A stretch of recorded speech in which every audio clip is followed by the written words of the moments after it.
Kia ora, good morning and welcome to Herald Now. I'm Ryan Bridge. It's Monday the 16th of June. Great to have your company. Coming up on the show this morning, fresh missile attacks between Israel and Iran. We're crossing live to Tel Aviv for the latest on the ground. Plus, what is the end game for Netanyahu in all of this? An expert will tell us. Serious safety concerns this morning raised about a new, supposedly secret nuclear waste facility in rural Manhunt. Why do we keep building houses on floodplains? Is this the leaky homes scandal of a new generation of homeowners? We look at this later on. Plus, is your mortgage rate about to stick? Well, should you fix? Is it about to stay where it is? We'll ask that question later in the program. And the Prime Minister is here in studio ahead of his trip to China. That's just after 8. Here's Neva with news. Herald Now News, powered by Newstalk ZB. The Police Commissioner has confirmed he wants body cameras worn by frontline staff and work is underway. Police considered buying cameras last year but decided to delay the decision. They're still looking into ways to deal with transparency issues laid bare when new tasers for frontline officers didn't include a camera. Richard Chambers says he tasked a member of his leadership team to look into options for body cameras. He says they'll come up with options over the next 12 months or so. A push to boost Chinese visitor numbers with an improvement in visa settings and processes. They remain the lowest market, sitting around 60% of pre-pandemic visitor levels. From November, the government will trial visa waiver status for Chinese passport holders travelling from Australia, allowing them to visit for up to 3 months.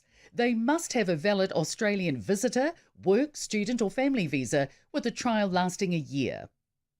The Prime Minister is on a mission to boost New Zealand's profile in China during this week's meeting with Xi Jinping.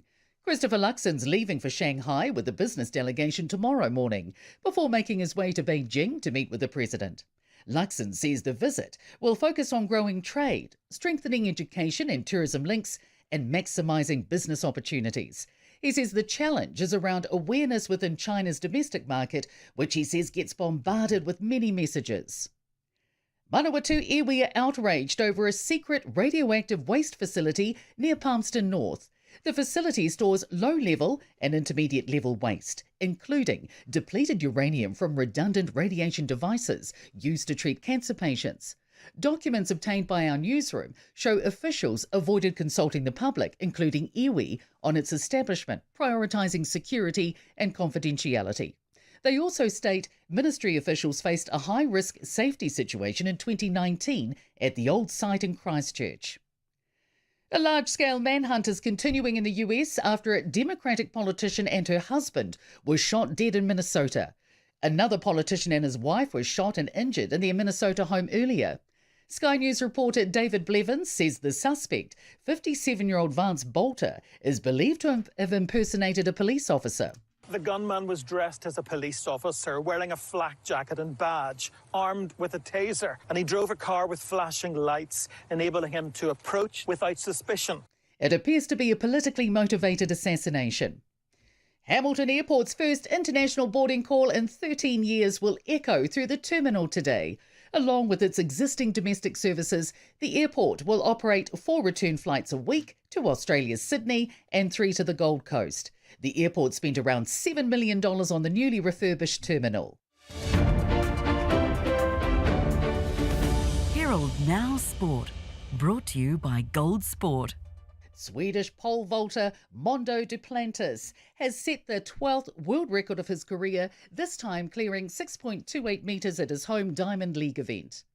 Bayern Munich have trounced Auckland City 10-0 at football's Club World Cup in Cincinnati.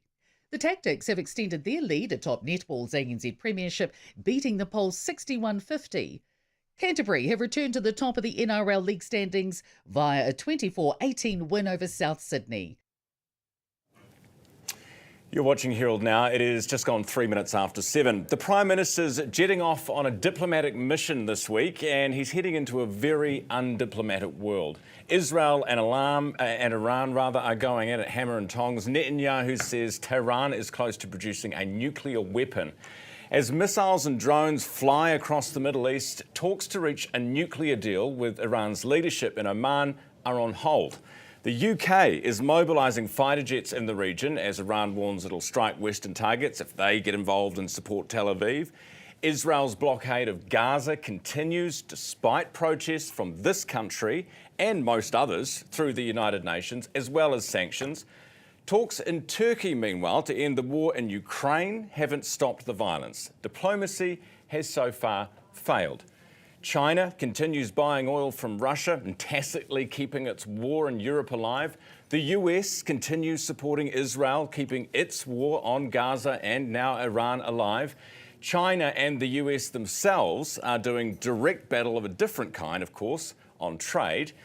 We've got politically motivated assassinations in America over the weekend. We've got Marines and the National Guard troops on the streets of Los Angeles. All of this as the global economy splutters along under the weight of it all. And I haven't even mentioned Pakistan and India yet. Thank goodness they've sorted that out in the last few weeks. As Luxembourg prepares to meet with Xi Jinping and then attend a NATO leaders meeting in the Netherlands, the big question is not what to do, but where to start. New Zealand's influence in all of this is, of course, limited. Most of these conflicts date back further than the birth of our nation. We rely on the United Nations, whose P5 veto power renders it about as useful as an ashtray on a motorbike, utterly useless.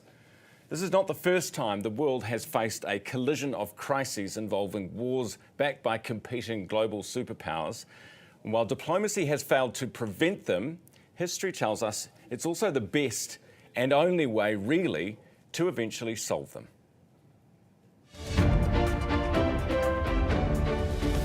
Herald Now weather, brought to you by You Do It Kitchens.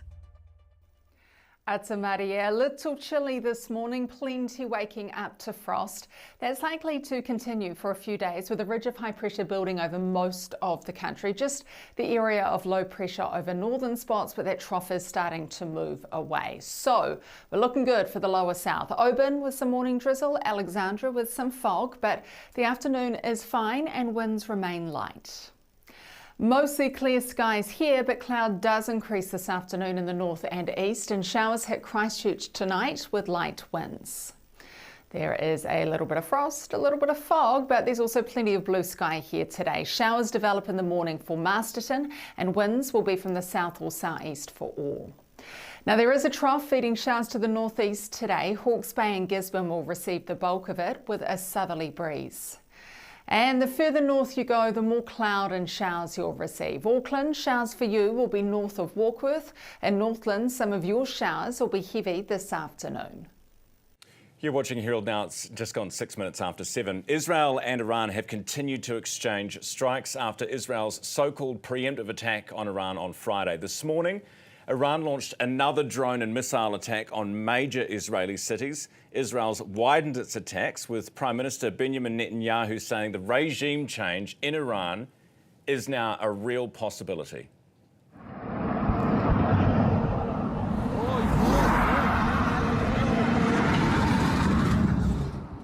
We struck at the heart of Iran's nuclear enrichment program. We struck at the heart of Iran's nuclear weaponization program. We targeted Iran's main enrichment facility in Natanz. We targeted Iran's leading nuclear scientists working on the Iranian bomb. We also struck at the heart of Iran's ballistic missile program.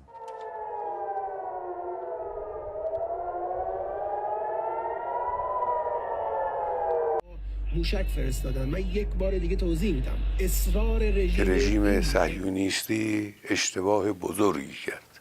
او رو بیچاره خواهد کرد به توفیق الهی. אנחנו נפגע בכל אתר, בכל מטרה של משטר האייתולות, ומה שהם הרגישו עד עכשיו הוא כאין וכאפס למה שהם ירגישו תחת נחת זרוענו בימים הקרובים. In Iran, instead of regime change, people on the streets are protesting against the strikes with anti-Israel and anti-US slogans. Iran has also warned the West, stay out of the conflict or your bases and your frigates could be hit in the region.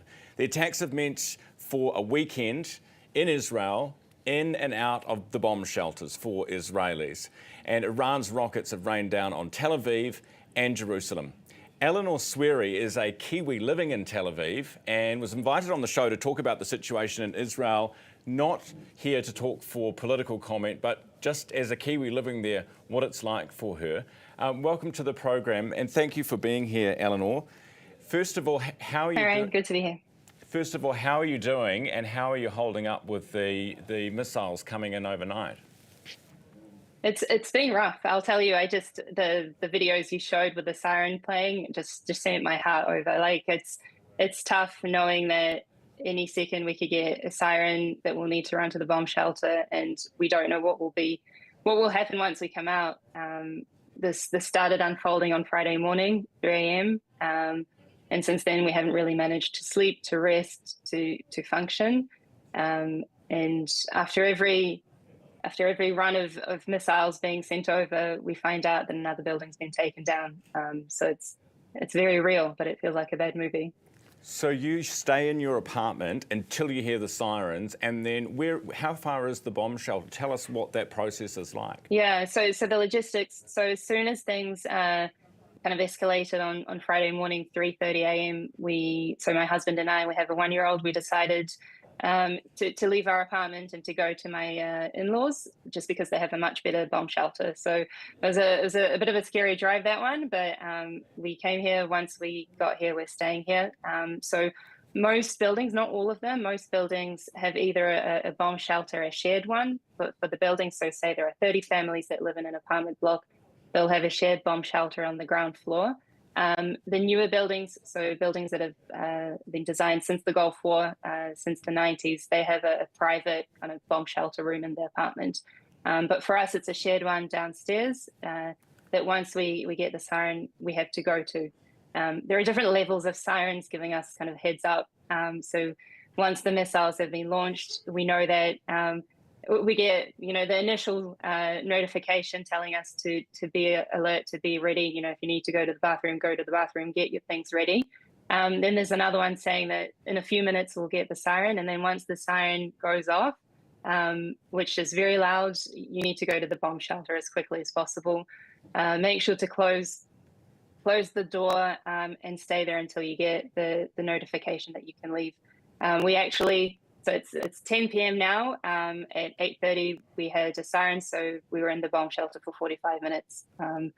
Not pleasant, and most of these have been going off during the middle of the night.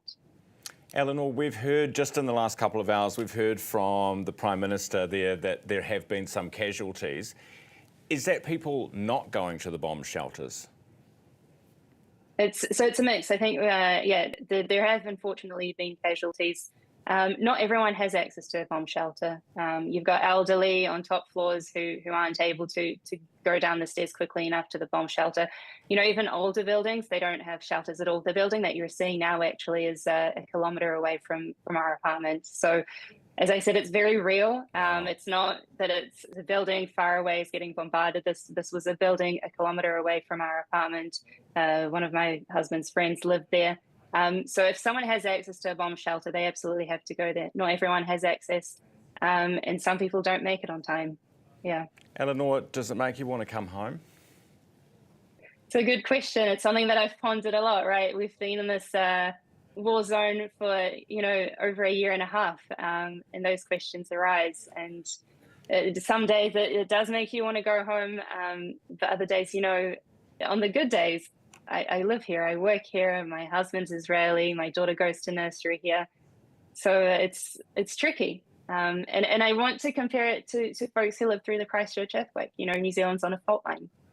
Does it mean that everyone's going to run away and go live somewhere else? Give up everything you've got, your life, your livelihood, and go live somewhere else just because it's not a fault line? I don't know. It's a tricky question, but you're asking it at the very hardest time now. So. Yeah, I bet. Well, please stay safe. Look after your family, Eleanor, and we really appreciate you coming on the program this morning. That's Eleanor Sweary, Kiwi living in Tel Aviv, live from Israel this morning. Israel claims this operation, which it's calling Rising Lion, is a preemptive strike to stop nuclear war. They've taken out top military commanders from Iran's leadership, as well as top nuclear scientists. They claim that Tehran is close to producing a nuclear weapon and is using uranium sourced from China to do this. It's enriched in underground facilities across Iran, which is Israel has been bombing, of course, over the weekend and again overnight. This is attacks on Natanz, one of the main facilities. But we do have new satellite images showing the damage has been somewhat limited. This is because Iran buries its nuclear facilities tens or even hundreds of metres underground to protect it from exactly this, from airstrikes. Israel doesn't have the firepower to do it, but America does, which is why analysts say that Netanyahu wants Donald Trump to be involved in this war. Paul Buchanan is a former intelligence and defence policy analyst and consultant to the US government. He's with us this morning. Paul, good morning. Paul, what is the risk of this? Yes, I can hear you, Paul. It sounds like the line is a little dodgy, but we'll keep going. Paul, what is the risk of this escalating further? We're going to have to come back to Paul. It sounds like we're on a terrible line. You're watching Herald Now. It's just gone 14 minutes after 7. What we will do is take a quick break. The Prime Minister, of course, is heading off to China this week, and then he's off to a NATO summit. We have a G7 leaders this week, so there is a lot of diplomacy going on. But as we can see from the images we've shown you already this morning, too much fighting. We'll come back to Paul Buchanan, the Prime Minister after 8. Paul Buchanan next. Are you considering a DIY kitchen but just not sure if you can do it? Well, it's not as hard as you think. With You Do It DIY Kitchens, you're in safe hands. And the customer support team really know their stuff. After all, they design and manufacture everything here in New Zealand. You do it and you save money. So choose You Do It, the affordable DIY Kiwi kitchen with a great reputation. Visit newsroom.co.nz.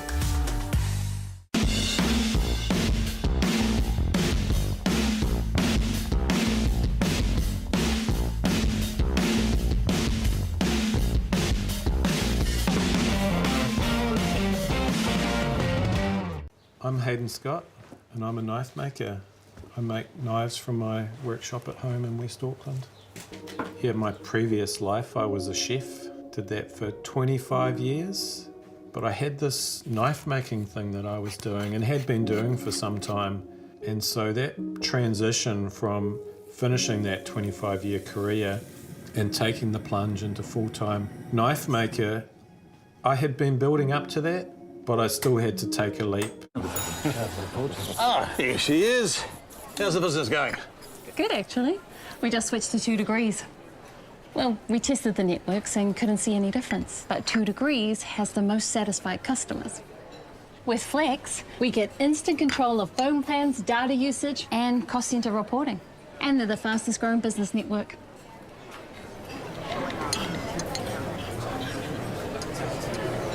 Can I have what she's having?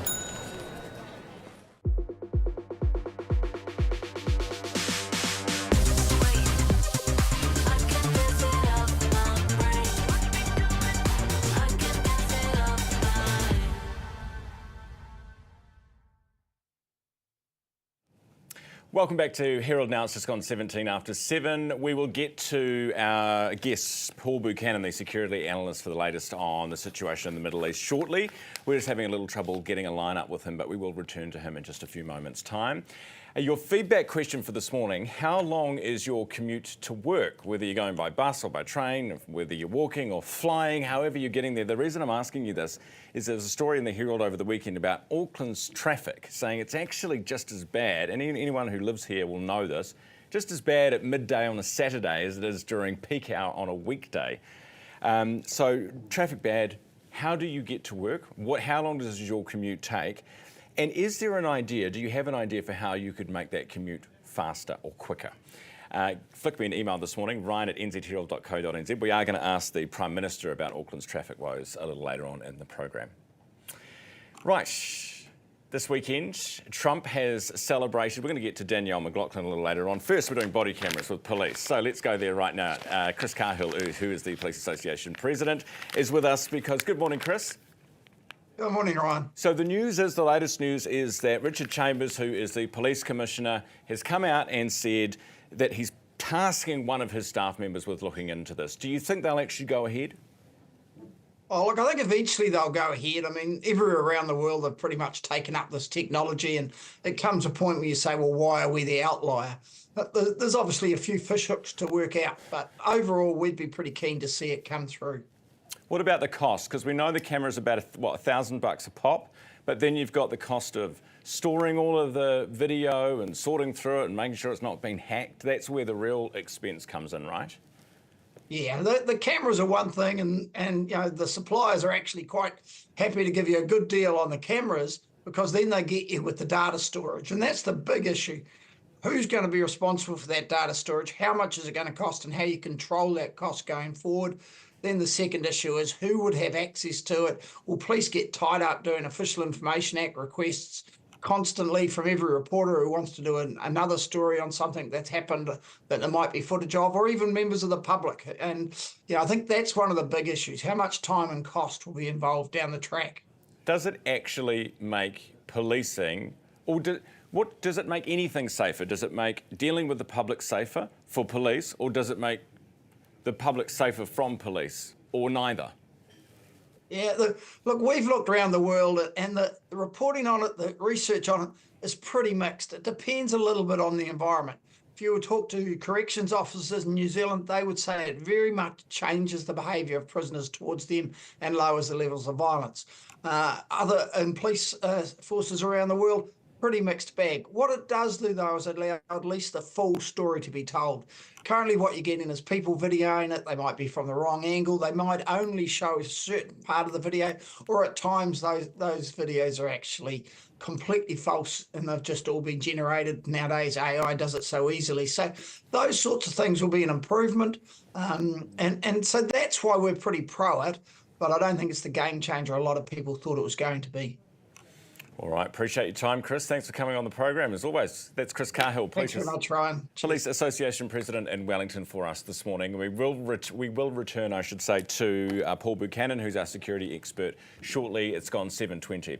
Since the series of devastating floods in January of 2023, Auckland Council has approved the building of 4,000 new homes, wait for it, on floodplains. Many of these will be built in areas where locals had to flee for their lives during the previous flooding events. Resident Steph Deacon kayaked her children to safety during the anniversary weekend floods in 2021, and her home is one of those is now available to be built on. So the question this morning, is this the leaky homes crisis for a new generation? John Tukey is the construction professor at AUT, and he joins us this morning. Good morning. Good morning. Good to have you here. That's a very big question, but is it? Well, I know it sounds a little bit mundane when you consider sort of the geopolitical chaos that's taking place at the moment. However, it's a hell of an issue, and the reason being that we're just creating a problem for ourselves in the future. This is a worldwide problem, by the way. We're doing this as cities expand globally. They're not building in more marginal areas, and one of the marginal areas is on floodplains close to river areas that historically weren't built on. Right. It is, I mean, you say it's not a major issue in global terms. You're right, but it's like several $1 billion, the last ones, are costing councils. It's hugely expensive. It's massive. So is it a mistake? Unfortunately, it has all the potential to be so. I mean, the problem here is one of what the hell is council there for if it's not just to demonstrate the fact that this area or that area should or should not be developed. If you're going to proactively plan a city or a development of a township, whatever it may be, you have to think in terms of what's going to flood, what's not, what are the services we need, what are the wastewater and all the other services in terms of horizontal infrastructure, etc., have got to be put in place. This just means that we've got a problem for the future. All we're doing as well is we're putting council in the way of potential liabilities for the future. Because if you built a house in that sort of zone, why did you tell me to build it here when it was obviously... What about they say, because there's lots of land, there's different categories, right? And there's some land that council has actually bought up, because there's some down the street from my house, where they've bought it and they're basically turning it into a wetland because it will flood again. That's guaranteed. But there's other areas where they say, oh no, you can mitigate. And a lot of these areas they're saying you can mitigate. Is that a realistic sort of option? Well, in reality, yes, you can mitigate. However, there are always going to be certain areas that are going to be more prone to it. You also have the cumulative effect of multiple different development areas all coming side by side. The case that's just been talked about in terms of Commuter, there's a massive development area, all of which is in marginal stuff that used to be a wine estate and is now being improved, which basically means that now you've got a hard stormwater runoff area which is contributing to the stormwater pulse, which is manifesting itself just down the river in the areas that are also being built upon as well. So, you know, you have a cumulative effect that's taking place, and it's not a straightforward exercise, and it's certainly something at the moment which I don't necessarily think has been thought through in its entirety. So some of the work that's being done to mitigate flooding in one area might actually be contributing to it in another. It's not so much mitigate. I mean, what's happening is the improvements are actually land improvements for the purpose of construction. So we're talking about putting in hard course, base course, all that sort of stuff, which just creates a hard water runoff. So it is an improvement, but it's obviously an unimprovement in terms of what's going to happen down the river. That having been said, there are other things that can be put in place. For example, water detention systems and similar, which store water rather than dumping it straight into the most available watercourse, and it can be used for things like, for example, flushing toilets or watering gardens or whatever it is, just by having a stormwater tank and making it as part of the build process. All right. Hey, appreciate you coming on the program this morning. John, thanks very much. No That's problem. John Tukey, construction professor at AUT. 25 minutes after 7. A quick break, back in a second.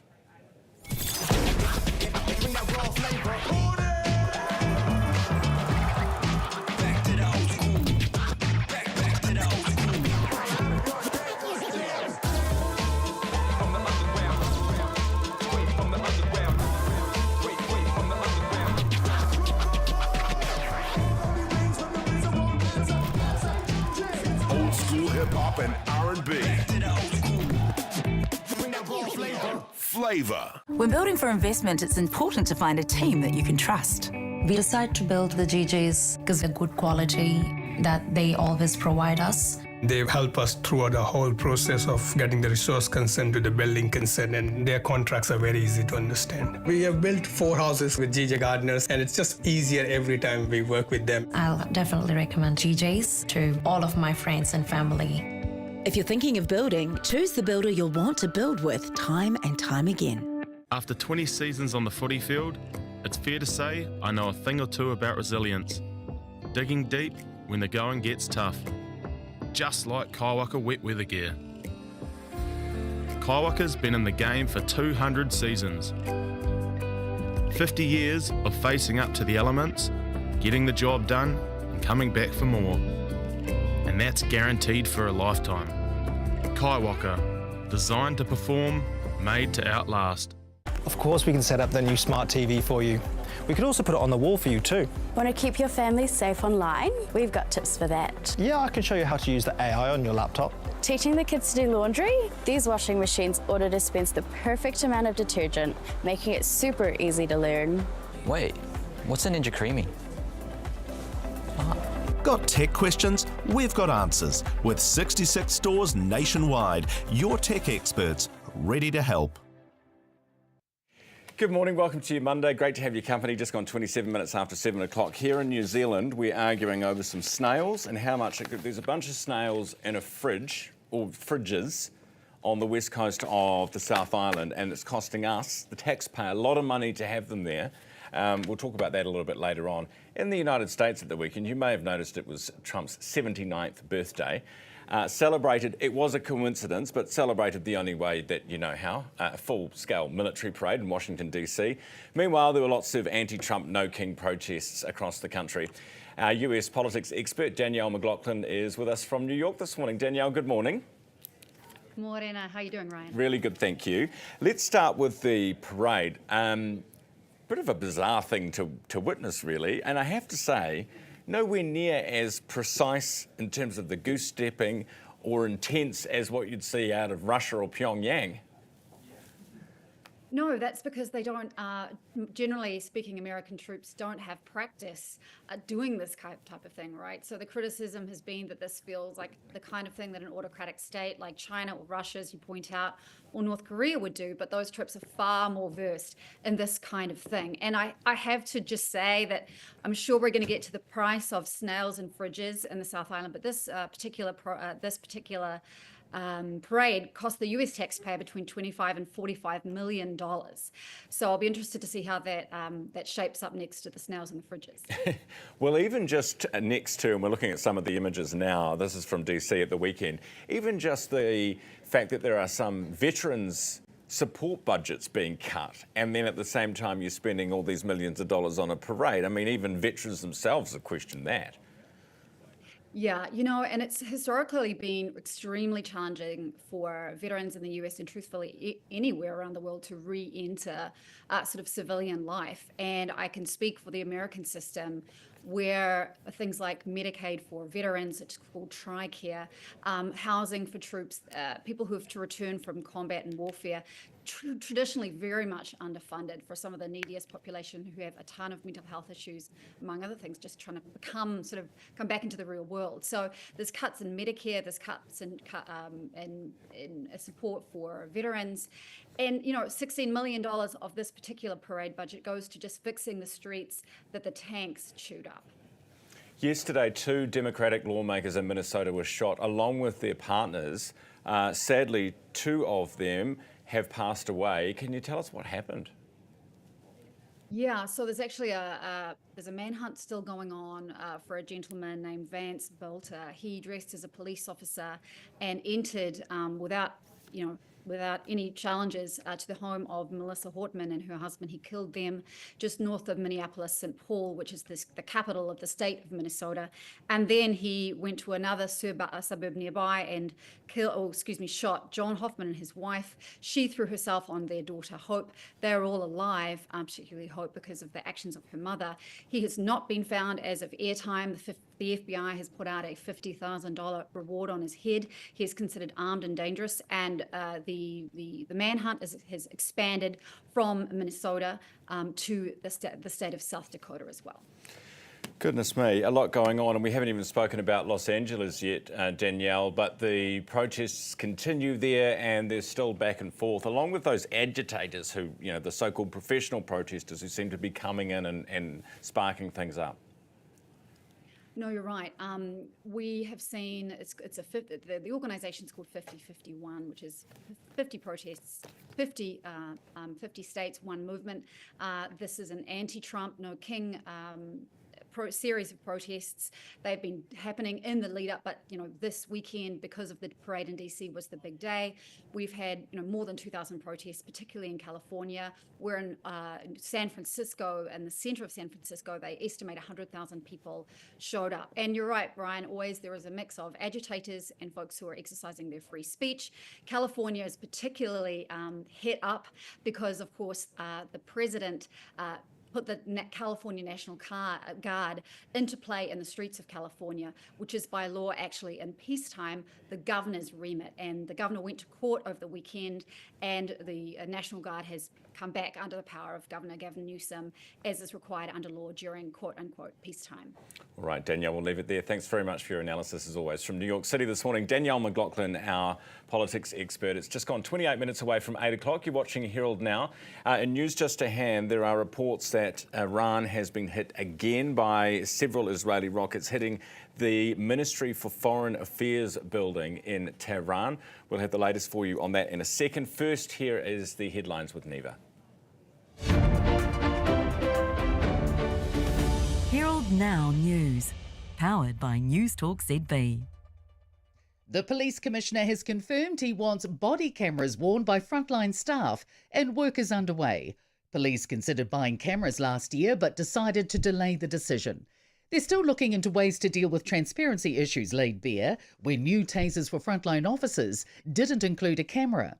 Richard Chambers says he tasked a member of his leadership team to look into options for body cameras. He says they'll come up with options over the next 12 months or so. A push to boost Chinese visitor numbers with an improvement in visa settings and processes. they remain the lowest market, sitting around 60% of pre-pandemic visitor levels. From November, the government will trial visa waiver status for Chinese passport holders travelling from Australia, allowing them to visit for up to 3 months. They must have a valid Australian visitor, work, student or family visa with a trial lasting a year.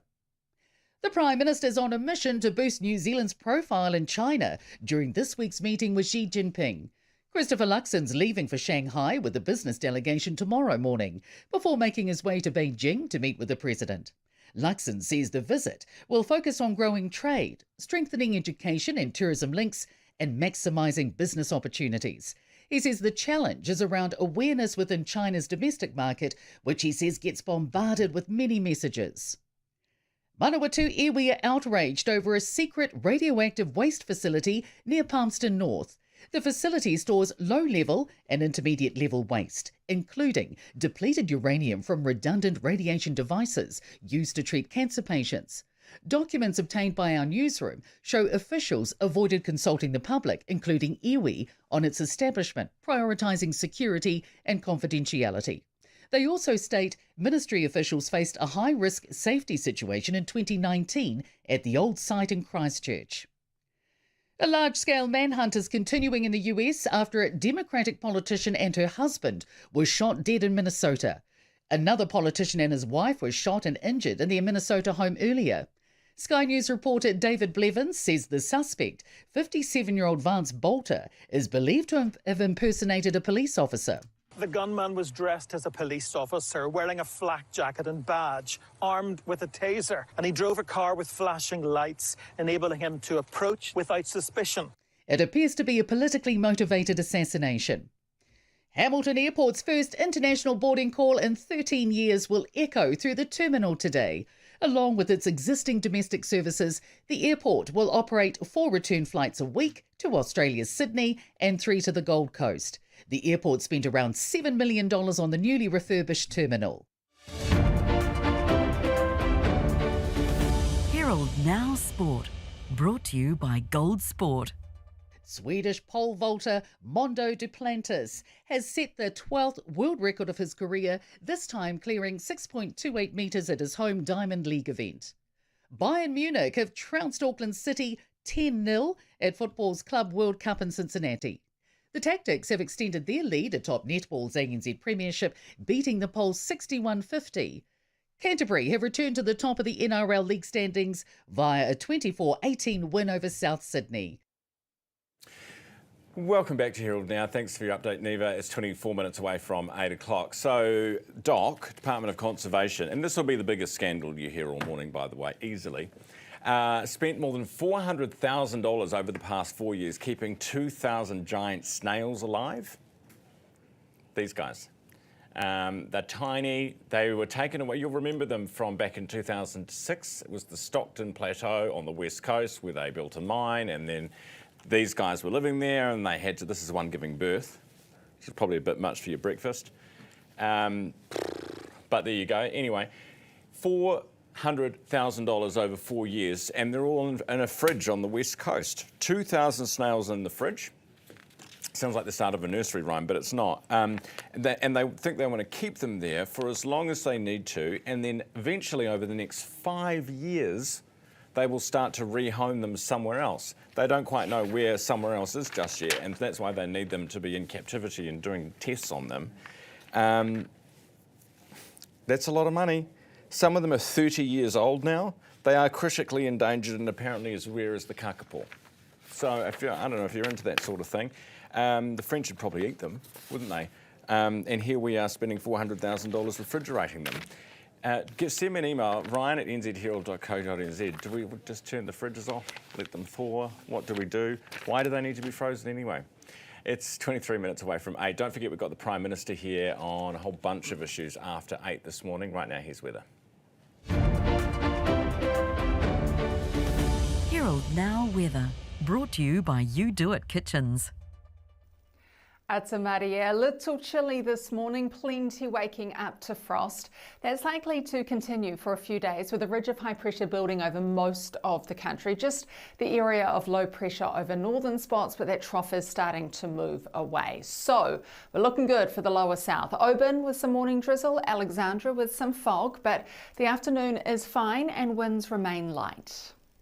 Mostly clear skies here, but cloud does increase this afternoon in the north and east, and showers hit Christchurch tonight with light winds. There is a little bit of frost, a little bit of fog, but there's also plenty of blue sky here today. Showers develop in the morning for Masterton, and winds will be from the south or southeast for all. Now there is a trough feeding showers to the northeast today. Hawke's Bay and Gisborne will receive the bulk of it with a southerly breeze.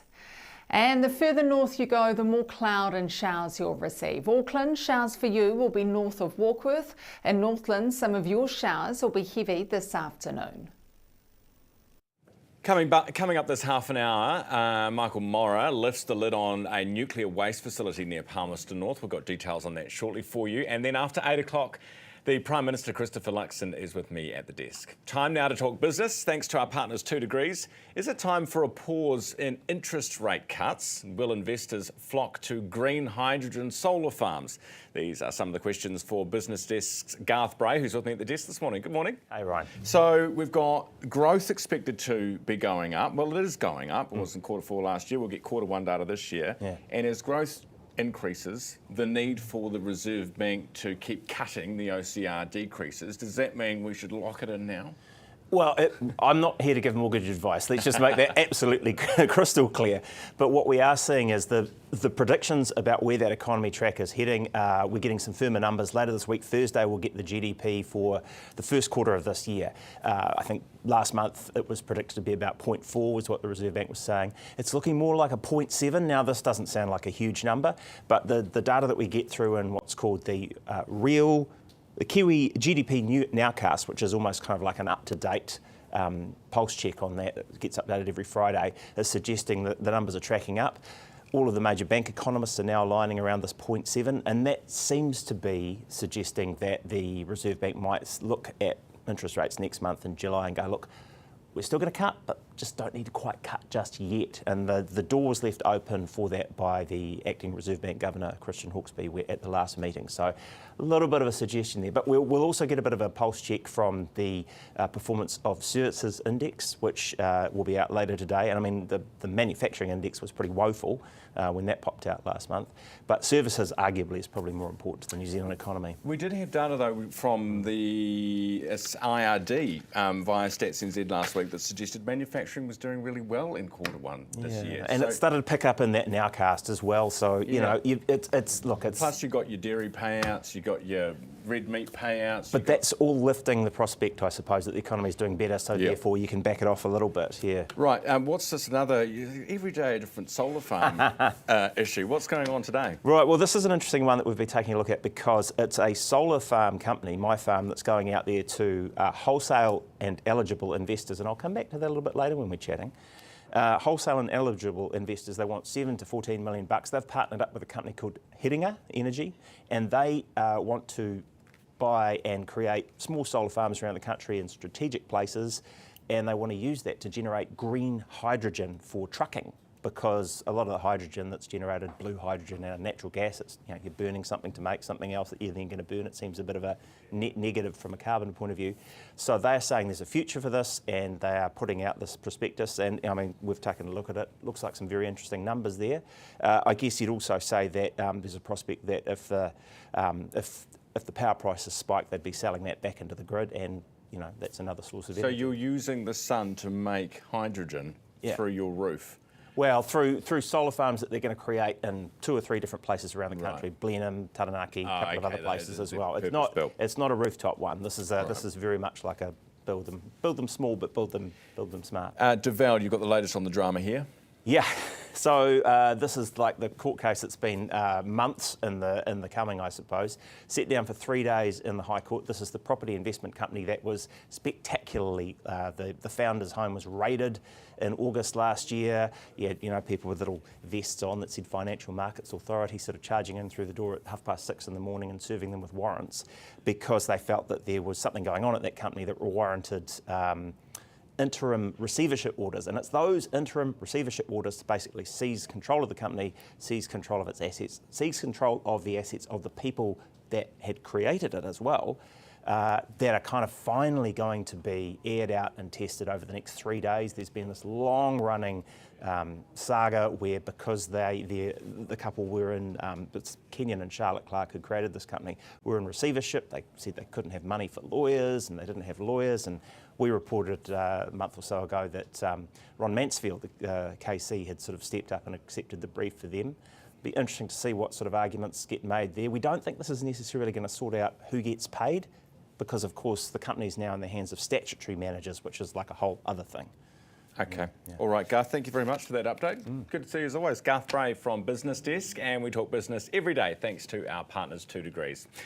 It is just gone now 17 minutes away from 8 o'clock. A secret radioactive waste facility in Palmerston North is facing new scrutiny after documents released to the New Zealand Herald revealed serious safety issues at the old Christchurch site, including failing concrete and risks of radiation leaks. Senior investigative reporter Michael Morra has the story.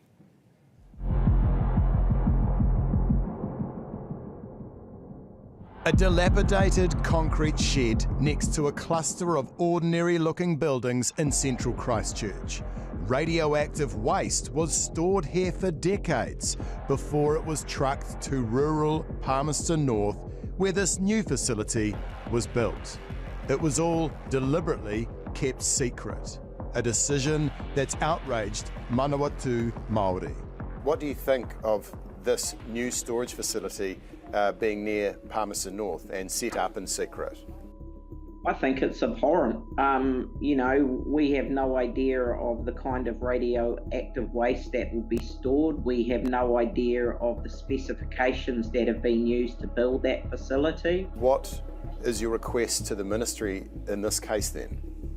I think as a minimum, the ministry actually need to front up to us and have a discussion with us and explain to us what they've done. The Health Ministry told the Herald it didn't tell the public or iwi of the plans due to national security concerns.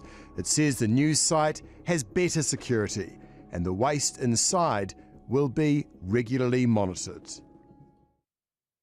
And we're joined now by landowner Mary Wilson, who lives next door to the new radioactive waste facility near Palmerston North. And Mary is with us this morning. Mary, good morning. Good morning, Ryan. How does it feel being next door? I hate it. It's horrible. Every time I drive down my road, I see it. Despite what they say, I can see it from outside my house.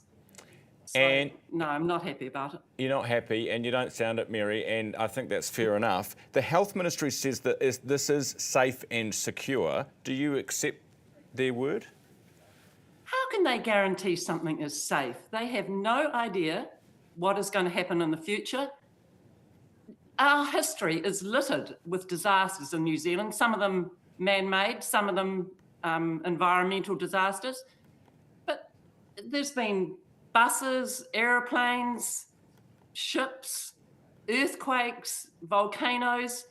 And the thing about a disaster is, okay, if it's accidental, but surely you try to mitigate against something happening afterwards, the results of it. So in this case, if there was an earthquake or maybe a plane landed on it, who's to say what happens next? I mean, you can't, it's clearing up the results of that's the hard part. Yeah, and what does it mean now that you know from Michael's story that they had problems in Christchurch with the last one? Well, it doesn't give you any confidence, does it? No. No, not really. Yeah. So what do you... And the fact that they actually travelled that stuff by road across the sea and drove it up here all secretly, I mean, that's terrible too. Why would you travel it across the water I mean, it's not exactly as if our ferries have a great track record. I just think they took a huge risk doing that as well. Mary, they don't seem to mind about that. What do you want done? I mean, are you at the point where you're like ready to sell up and leave? Or, I mean, what's it done to your house value? What's the solution here? What do you want to happen? I want a plan. Doesn't have to be tomorrow, next week. I want a plan to have it removed. They do not know what is going to happen over the next 50 years. They can't guarantee its safety. It should be put somewhere where if there is a disaster, people are not affected by it. It does seem and not our land, our animals. Mary, it does seem a bit cunning that they didn't even tell you and you're right next door, eh? Exactly. Really underhand and cunning. Mary, appreciate your time this morning. Landowner Mary Wilson, who lives next door to this radioactive waste facility, 12 away from 8. The Director General of Health has said and acknowledged the new report identified risks, but told the Herald the issues were, quote, appropriately managed. And she said that the new site has been built to international standards with improved security and off-site monitoring. You can watch the full investigation from Michael Morrow, nzherald.co.nz.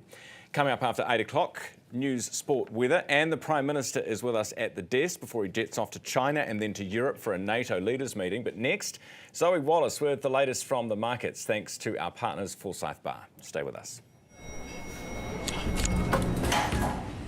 Maximising productivity, what have you got? Well, if we switch to 2 degrees, with Flex for Business, we can instantly manage data usage, employee mobile plans, and cost centre reporting, saving us time and money. Cool. I'll get onto that then. Mm-hmm.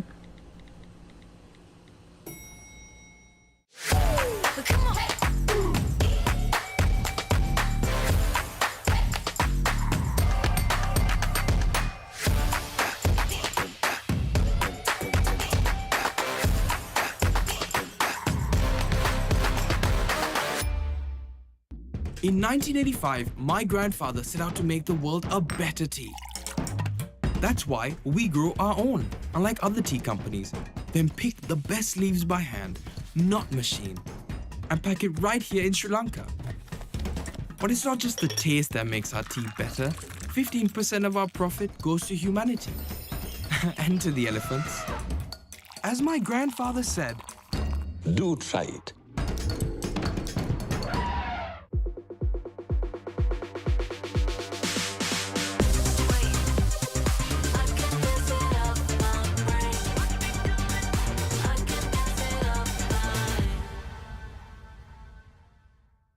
You Do It delivers high-quality New Zealand-made flat-pack DIY kitchen cabinetry. With flexible widths at your fingertips, it makes designing easy. All at an affordable price because you order online and cut out the middleman. You can even upgrade your dream kitchen with You Do It stylish and clever options, like choosing wall cabinets with overhanging doors, or select from a range of pull-out storage solutions. Add premium soft-close drawers and ask to stretch the height, width or depth of your cabinets. Upgrade your kitchen today and head to newsroom.co.nz. Welcome back to Herald Now for your Monday morning, 9 away from 8. The Prime Minister up after news at 8 o'clock. The feedback question for you this morning, I'd love to get your feedback. Ryan at nzherald.co.nz. Flick me an email. How long is your commute to work in the morning? How do you get to work in the morning? How long is it? And obviously, if you could tell us where in the country you're living. And what would make your commute quicker? This came after a Herald story at the weekend that basically said it takes you as long to drive anywhere in this godforsaken city on a Saturday afternoon as it does during rush hour, during peak hour on a weekday. So it's not even like it's rush hour traffic anymore, it's just traffic. Ryan at nzherald.co.nz, we'd love your feedback on this one this morning. Time to look ahead at what's going to happen with the markets this week, thanks to our partners Forsyth Bar. And Zoe Wallace, investment strategist for Forsyth Bar, is with me this morning for a look ahead. Zoe, good morning. Good morning, Ryan. Good to have you on the program. So we are, of course, all looking ahead to first quarter GDP on Thursday. We will find out what's going on there. What are you, like most others, picking a 0.7? Yes, I think there's a clear consensus forming around that 0.7% Q-on-Q view. That would be higher than the Reserve Bank was picking at 0.4 and follows a pretty decent quartering at the end of last year. So that would be a pretty nice sign that we are heading in the right direction and sort of putting the last 2 years of pretty recessionary, pretty tough environment behind us. I would say it's probably not all clear sailing from here, though. There's still some sectors of the economy that are doing a lot better than others for now. What do you think it could mean for, we mentioned this earlier with Garth, but what could this mean for our OCR cuts that we are expecting, not guaranteed, but expecting? Yeah, exactly. Look, I mean, the Reserve Bank, when it cut down to 3.25%, said it's not a done deal, that further rate cuts will be forthcoming in, subsequent meetings. So I think if we do see a pretty solid GDP number combined with some of the nascent inflationary pressures that we're starting to see come through, particularly if oil prices stay up where they have jumped to over the weekend, then it's definitely option for a pause in July. I still think we're looking at further rate cuts towards 3%, if not below that, in coming months, however. Okay. What else do you think, what further do you think will happen with oil prices off the back of what's happening in Iran? Yeah, look, we obviously saw a pretty notable reaction to what the Iran-Israel conflict, particularly playing out in oil markets, as does happen with conflicts in the Middle East generally. We've seen in recent years that's very much the key channel that story plays out through for financial markets. We've got, Brent crude trading at around 74, almost 75 this morning. I think that really depends on where the path heads from here in terms of the level of conflict, whether or not the US gets involved, whether Iran looks at doing something with the Strait of Hormuz. That will all have quite a big impact on just how much oil prices could climb further. Obviously, for New Zealand, that plays out for us through our petrol prices and at the pump. So we'll be keeping a really close eye on how that evolves in coming weeks. But, it's very much a moving feast, and it's pretty difficult to predict exactly how this type of conflict will continue in coming days and weeks. Yeah, because China buys most, if not all, of their oil, doesn't it, for the most part? What about the inflation data we had out of the United States, and it was a lot softer than forecast? Does that mean that when the Fed meets this week, we are finally maybe going to, as Trump hopes, see a cut? What do you reckon? Highly unlikely at the moment. The clear indication from the Fed is that they're pretty happy to wait and see how things play out. What we saw in that recent inflation data is that there aren't too significant signs of how tariffs are playing through as yet. And other parts of the economy, for example, the services sector, are seeing weaker prices. But what happens usually is companies stockpile, and particularly because this tariff change was quite clearly signalled, a lot of firms stockpiled goods in advance of that. So they're still being able to sell those goods at the cheaper price that they got them in the country for. What we expect is that will still continue to play out in terms of those tariff prices coming through and feeding through to higher price levels in the US economy over coming months. And I think the Fed really wants to see just how much inflationary pressure is going to come through before they feel comfortable starting to cut interest rates from here. All right, Zoe, appreciate your time this morning. Thanks so much for coming on the show. Zoe Wallace, investment strategist, with us for this week's Market Outlook. And that is thanks to our partners, Forsyth Bar. 5 to 8 now, the Prime Minister up after news. Right now, though, it's our sports panel. Herald Sports editor Winston Aldworth is with us. Good morning. Good morning, Ryan. Good to have you on the panel. And returning for another suck of the sab is New Zealand Herald sports journalist Bonnie Jansen. Welcome back, Bonnie. Kia ora, Ryan. Good to see you. All right, let's start with Liam Lawson. Some disappointing results from him again over the weekend. What are we seeing overnight? Yeah, probably his worst race in this car. He is worse since Shanghai when he got the sack from the Red Bull top team. He didn't finish, and they'll put that down to engine problems. But really, it was a continuation of his story all season, which is poor qualifying. He goes pretty fast in practice. He gets really good speed and good track times, but he just can't deliver in qualifying. So starting at the back of the pack.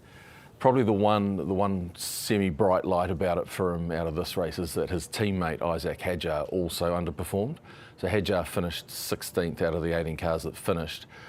But again, he qualified ahead of Lawson, and that's the guide he's been measured against. Right. Sonoda also didn't do too good, so that's another slight thing. But we're really clutching when at you're when you're sitting there looking for fault in others. So yeah, he's in kind of a bit of a Hail Mary situation for the remainder of the season. He needs a really good result somewhere. Right. Otherwise, yeah. Otherwise, what? Well, there's. Do they drop him altogether? Well, perhaps at the end of the season. I think for Kiwi fans, it's great having a Kiwi in the top 20 drivers in the world driving Formula One, and you know, the one thing worse than that would be having no Kiwi in the field. So yeah, we'd love to see him further up the track. Totally. But mainly, I just want to keep him in a car somewhere because it's great to follow. Yeah, and people are absolutely loving following it, and many doing so for the first time, right? Auckland City, speaking of doing things for the first time, it looked like the first time that they played. Yeah. Only because they're up against Bayern Munich, right? Yes, they're up against German giants Bayern Munich. They lost 10-0 at the FIFA Club World Cup this morning. Record defeat at the FIFA Club World Cup. So at least they're making history, I guess. I don't know. The Auckland City have been so dominant here in the New Zealand League for so many years. They made it all the way to the quarterfinals years ago at the FIFA Club World Cup as well. So I don't think I expected this heavy of a defeat. But yeah, it was Bayern Munich. Well, they survived 31 shots and Auckland City just had 2. So yeah, kind of parking the bus right from kickoff through to the end of the match. They'll be having a great time though, won't they? Oh, it's all about the experience, Ryan. All about the experience. Great to be there. Imagine being at the pub afterwards. Winston, do we have the 2 best teams in the Super Rugby final this weekend? Yeah, we certainly do. Certainly the most consistent through the competition. A lot of Kiwi rugby fans outside of Crusaders territory would prefer not to see the Crusaders there, but there would have been something a little almost unjust about the Blues' late run, getting them that far in. They really only had a couple of games where they got it together. And the Crusaders are just a machine. It'll be really tough for the Chiefs down there. They're 31 on the trot, undefeated now. And in that 31 game run, there's only been 3 occasions where the opposition have come within 7 points. So they're the real deal. And they'll have Tamati Williams back this weekend too. Kind of funny that if the new format of the quarterfinals wasn't, the Chiefs wouldn't be there, would they? I mean, they got there because of that. Yeah, you know what I mean? Yeah, and as with all these Super Rugby formats, you can expect it to be thrown out next season, just when we've started to understand what it means. But when I watched the Chiefs Blues game, I had no idea that the Chiefs were playing for the right to keep the final at home. So it brought a real bit of jeopardy to that game for them. It's a quiz show and a sports game. Yeah. Hey, thanks guys. Good to have you on the program this morning. New Zealand Herald sports reporter, senior reporter, what am I saying here? It is Bonnie and Jansen, who is the New Zealand Herald sports journalist, and Winston Eldworth, Herald sports editor. They have your titles wrong, and I want to get it right, team. It is 1 away from 8. You're watching Herald Now.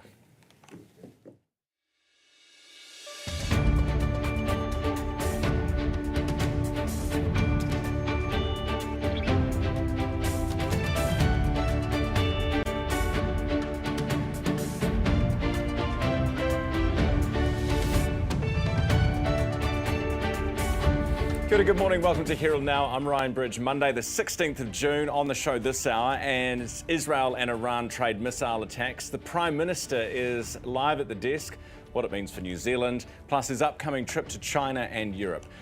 Rich lister Annette Presley is launching a multi-million-dollar charity to help women, her hopes for her new, quote, Dream Foundation. I talked about it earlier. The Department of Conservation spending $400,000 saving snails. That for our panel. Plus, the town of Littleton rallies together after a week of landslides and a terrible house fire. Right now, here's Neva with news. Herald Now News, powered by Newstalk ZB. The Police Commissioner has confirmed he wants body cameras worn by frontline staff, and work is underway. Police considered buying cameras last year but decided to delay the decision. They're still looking into ways to deal with transparency issues laid bare when new tasers for frontline officers didn't include a camera. Richard Chambers says he tasked a member of his leadership team to look into options for body cameras. He says they'll come up with options over the next 12 months or so. A push to boost Chinese visitor numbers with an improvement in visa settings and processes. They remain the lowest market, sitting around 60% of pre-pandemic visitor levels. From November, the government will trial visa waiver status for Chinese passport holders travelling from Australia, allowing them to visit for up to 3 months. They must have a valid Australian visitor, work, student or family visa, with a trial lasting a year. The Prime Minister is on a mission to boost New Zealand's profile in China during this week's meeting with Xi Jinping. Christopher Luxon's leaving for Shanghai with the business delegation tomorrow morning before making his way to Beijing to meet with the president. Luxon says the visit will focus on growing trade, strengthening education and tourism links, and maximising business opportunities. He says the challenge is around awareness within China's domestic market, which he says gets bombarded with many messages. Manawatu iwi are outraged over a secret radioactive waste facility near Palmerston North. The facility stores low-level and intermediate-level waste, including depleted uranium from redundant radiation devices used to treat cancer patients. Documents obtained by our newsroom show officials avoided consulting the public, including iwi, on its establishment, prioritising security and confidentiality. They also state ministry officials faced a high-risk safety situation in 2019 at the old site in Christchurch. A large-scale manhunt is continuing in the US after a Democratic politician and her husband were shot dead in Minnesota. Another politician and his wife were shot and injured in their Minnesota home earlier. Sky News reporter David Blevins says the suspect, 57-year-old Vance Bolter, is believed to have impersonated a police officer. The gunman was dressed as a police officer, wearing a flak jacket and badge, armed with a taser, and he drove a car with flashing lights, enabling him to approach without suspicion. It appears to be a politically motivated assassination. Hamilton Airport's first international boarding call in 13 years will echo through the terminal today. Along with its existing domestic services, the airport will operate 4 return flights a week to Australia's Sydney and 3 to the Gold Coast. The airport spent around $7 million on the newly refurbished terminal. Herald Now Sport, brought to you by Gold Sport. Swedish pole vaulter Mondo Duplantis has set the 12th world record of his career, this time clearing 6.28 metres at his home Diamond League event. Bayern Munich have trounced Auckland City 10-0 at football's Club World Cup in Cincinnati. The Tactics have extended their lead atop netball's NZ Premiership, beating the Poles 61-50. Canterbury have returned to the top of the NRL league standings via a 24-18 win over South Sydney. Herald Now Weather, brought to you by You Do It Kitchens. It's a Maria, a little chilly this morning, plenty waking up to frost. That's likely to continue for a few days with a ridge of high pressure building over most of the country. Just the area of low pressure over northern spots, but that trough is starting to move away. So we're looking good for the lower south. Oban with some morning drizzle, Alexandra with some fog, but the afternoon is fine and winds remain light. Mostly clear skies here, but cloud does increase this afternoon in the north and east, and showers hit Christchurch tonight with light winds. There is a little bit of frost, a little bit of fog, but there's also plenty of blue sky here today. Showers develop in the morning for Masterton, and winds will be from the south or southeast for all. Now there is a trough feeding showers to the northeast today. Hawke's Bay and Gisborne will receive the bulk of it with a southerly breeze. And the further north you go, the more cloud and showers you'll receive. Auckland, showers for you will be north of Warkworth, and Northland, some of your showers will be heavy this afternoon. And you're watching Herald Now. Great to have your company this morning. Just gone 5 minutes after 8 o'clock. The snails, lots of feedback on the snails this morning. So $400,000 we are spending. That's our money. $400,000 is being spent at the moment on keeping these snails alive on the west coast. We've been doing it since 2006, would you believe? We moved them for a coal mine, and people think, well, actually opinion is split. Half the people say we need to save them, they're an endangered species. The other half say turn the fridge off, just don't tell the kids. There we go. It's just gone 6 minutes after 8 and the Prime Minister has been this morning. Prime Minister, good morning. Morning, Ryan. Good to be with you. Good to have you here. What do you think we should do with the snails? I think we should get some things built in this country, and that means opening up quarries and doing some more mining. That's a good thing. But do we bother keeping them alive in the meantime, do you reckon? I haven't followed the snail story. I know that would be really disappointing for you. All I know is that we've got some perverse things that have been happening, right, that actually is stopping us getting things built. And if frankly, we've got to get roads done, we've got to get schools built, we've got to get hospitals done. You've got to break a few eggs to make an omelette. That's a very big metaphor for a Monday morning you're throwing out there. Hey, let's talk about the situation in the Middle East. Yep. Is there a risk? You know, we've got a G7 meeting this week, you're off to NATO the following week, China before that. Is there a real risk here of this war spreading beyond Israel and Iran? Yeah, look, I think there's it's really, really very concerning. We need to see the Middle East, stable, secure, peaceful. That's absolutely critical. And what you don't want to see is an Israeli occupation of Gaza. What you don't want to see is Hamas not releasing hostages. What you don't want to see is a nuclear-armed Iran meddling in regional affairs and destabilising the region either.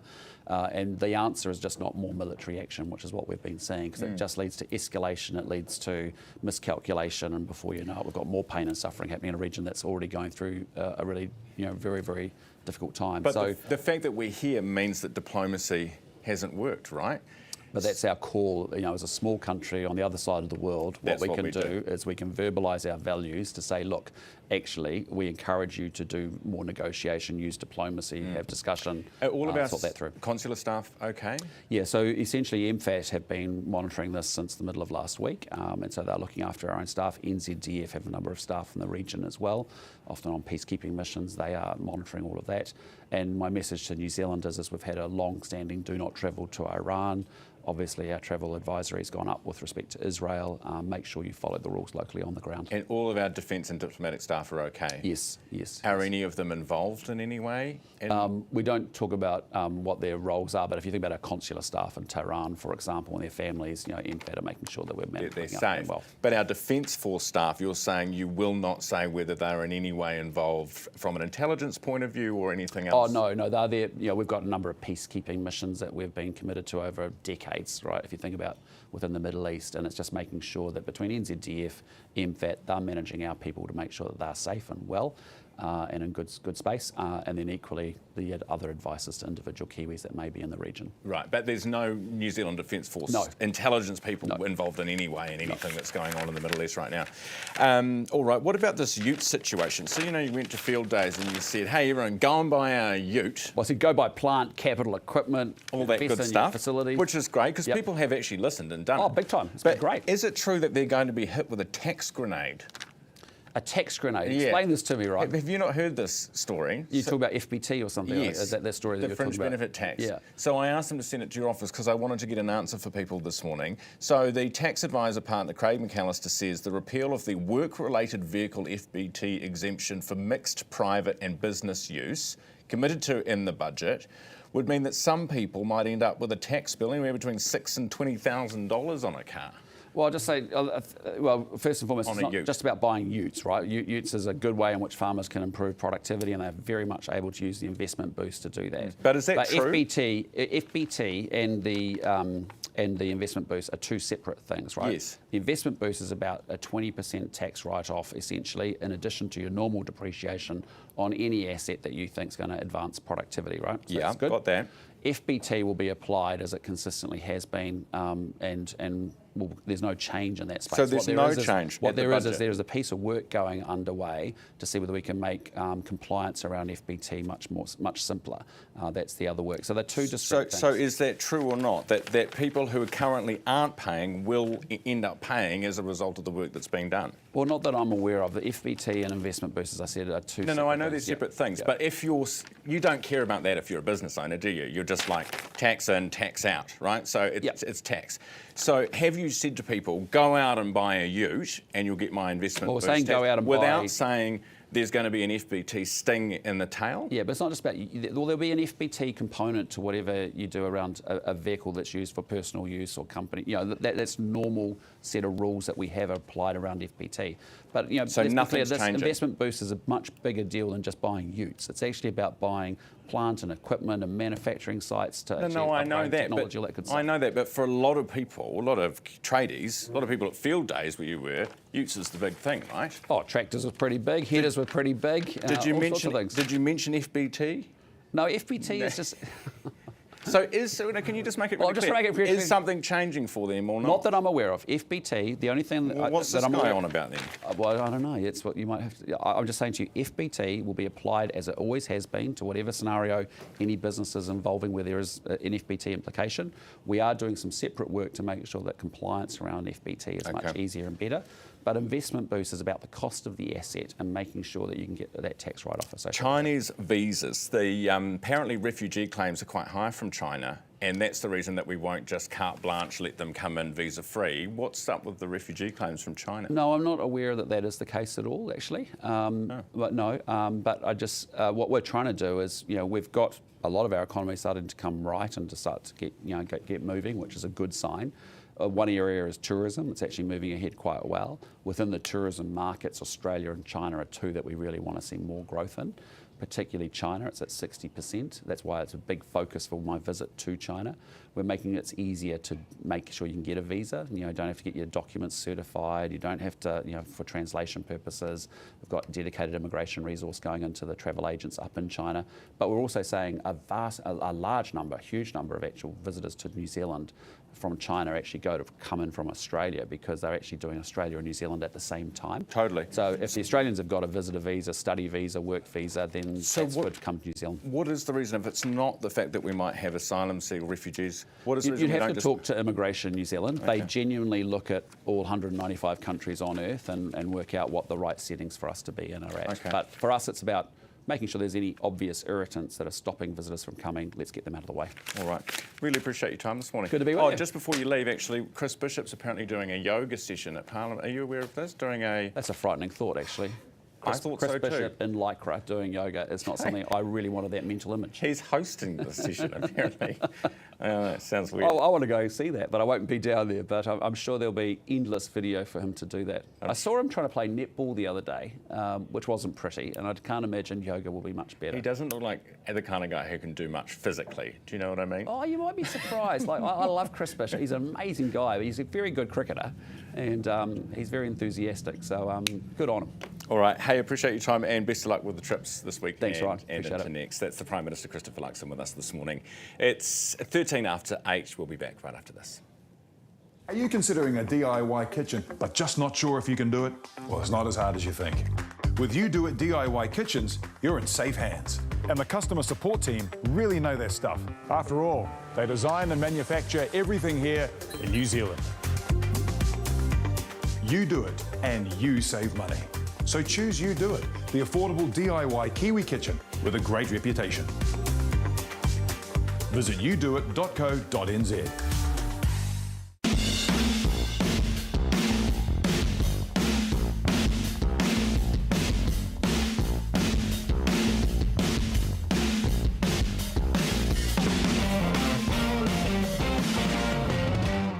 I'm Hayden Scott and I'm a knife maker.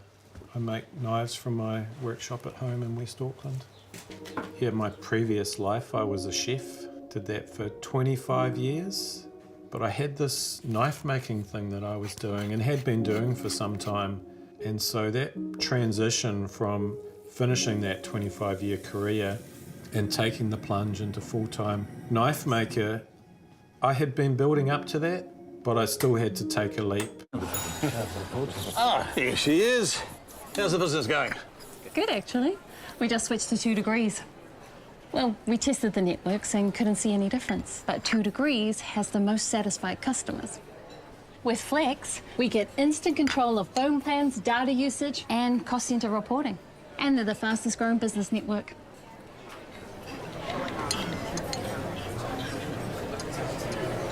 Can I have what she's having?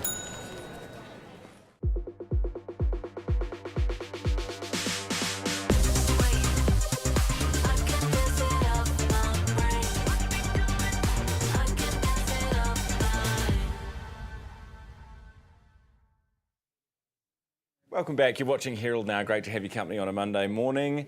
Lots to talk about with our panel. Joining us, Business Desk Senior Reporter Dilepa Fonseca and Sarah Sparks from Sparks Consulting. Welcome back, team. Morena. Good to see you. Good morning. We just heard from the Prime Minister there about, a couple of issues. The Middle East obviously being a big one, and we will talk about that a little bit later on. But this idea that police might be wearing body cameras, to be clear, none of it is confirmed. It's the Commissioner's asking a staff member to look into it, basically, and they're going to spend a year doing that, so don't hold your breath. But what do you think, Dilepa? Do you think it's a good idea? Well, I mean, like your guest before said, a lot of police forces are doing it around the world. But then again, it's not necessarily a game changer. It's reducing the number of complaints, I think, in some jurisdictions in terms of complaints against police. It's allowing people are like less willing to complain once they know that they're recorded on kind of a body cam. It's reducing some levels of like aggressive behaviour. But the costs of maintenance are expensive, like you said. It's not necessarily the cost of the cameras; it's actually the cost of the storage and things like you pointed out. I think it like in Australia when they ran a pilot on it a couple of years ago, I think it was 950 terabytes of storage a year or something, which is massive. And you're talking millions of dollars a year just in the storage costs for it. So has there been a proper cost-benefit analysis done on it? That would be my question around it. So I think that would perhaps be a good way for them to go. See if the costs see if the benefits do actually justify the costs. Yeah, absolutely. Because there's places, little counties in America where they're ditching them because of the cost of storing all of the data, Sarah. It's just too expensive. Yeah, and I'm also thinking about the protocols around how they use and handle video. Because remember, it wasn't that long ago that we had the issue with rangatahi being photographed. So, there needs to be some protocols and principles around if they have this happening. And I think it's a good thing.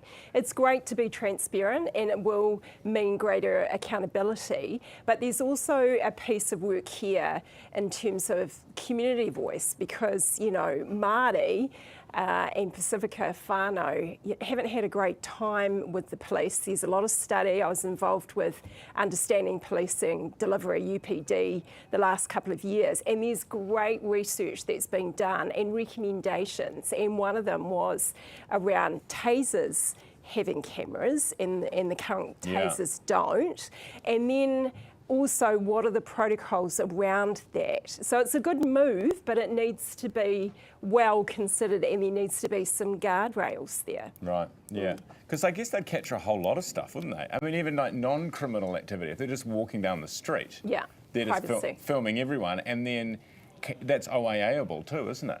Well, yeah, I mean, actually the benefit of some of these schemes actually depends on how they're run as well. So police can sometimes choose when they turn it on and turn it off. So that can cause issues in terms of how valuable it is for complaints and things like that as well. So, there's a lot of, I think it's one thing for us to propose there's going to be cameras, but actually some of the consultation with the community is a good idea because it will also iron out some of those kinks. It's a fundamental, and as well as an independent, ethical eye over it. So it's not just the police. So you need that independence as well. Yeah. I suppose we've all really got body cameras, don't we, and with our phones? Yeah, well, this is the thing. I mean, people. What's the harm in them having it? I guess. The people on the other side have cameras. As a people, the general public has cameras. So, Hey, what about the snails? Do we kill the snails? Well, actually, the fridge. Well, we actually, I think, leave it open. I think if you look back in the archives, I think this scheme for storing the snails in the fridge actually did kill some snails originally. In Wellington. In Wellington, they did. They let the temperature go. Yeah. Yeah, but I actually think that this is kind of the other side of it. I mean, if we say that mining. If we can say we can mitigate the environmental effects of mining, this is how we do it, right? If we say we can do this without affecting our biodiversity, then we kind of have to pay for the storage of snails or these issues. And I mean, I guess the rationale on the other side would be we're getting some of that money back in terms of royalties. In this case, the company went bust, so I don't know if that's affected the calculation at all, but that happens in mining too. Yeah, that's solid energy. Apparently, actually, what we're paying is actually only a fraction of the true cost, and Solid Energy and now Bathurst is apparently chipping in for some of this as well. So that was part of the deal to begin with. Sarah, what do you think of it? Well, they're a taonga, they're endangered, and I agree, it's cause and effect. If you come into a territory and you do your mining, there's going to be a consequence. So you're all for saving them? Absolutely. Keep them on ice until, I mean, the thing, I guess it's like until when? Because they can only live, apparently it's only 10 hectares, this space. Yeah, they've got a plan though in terms of reintroducing them back into the environment. So, you know, it's not going to be an endless expense, but yeah, that's the price that you pay. Okay, all right, fair enough. 21 after 8, we'll be back with our panel in just a moment. Stay with us.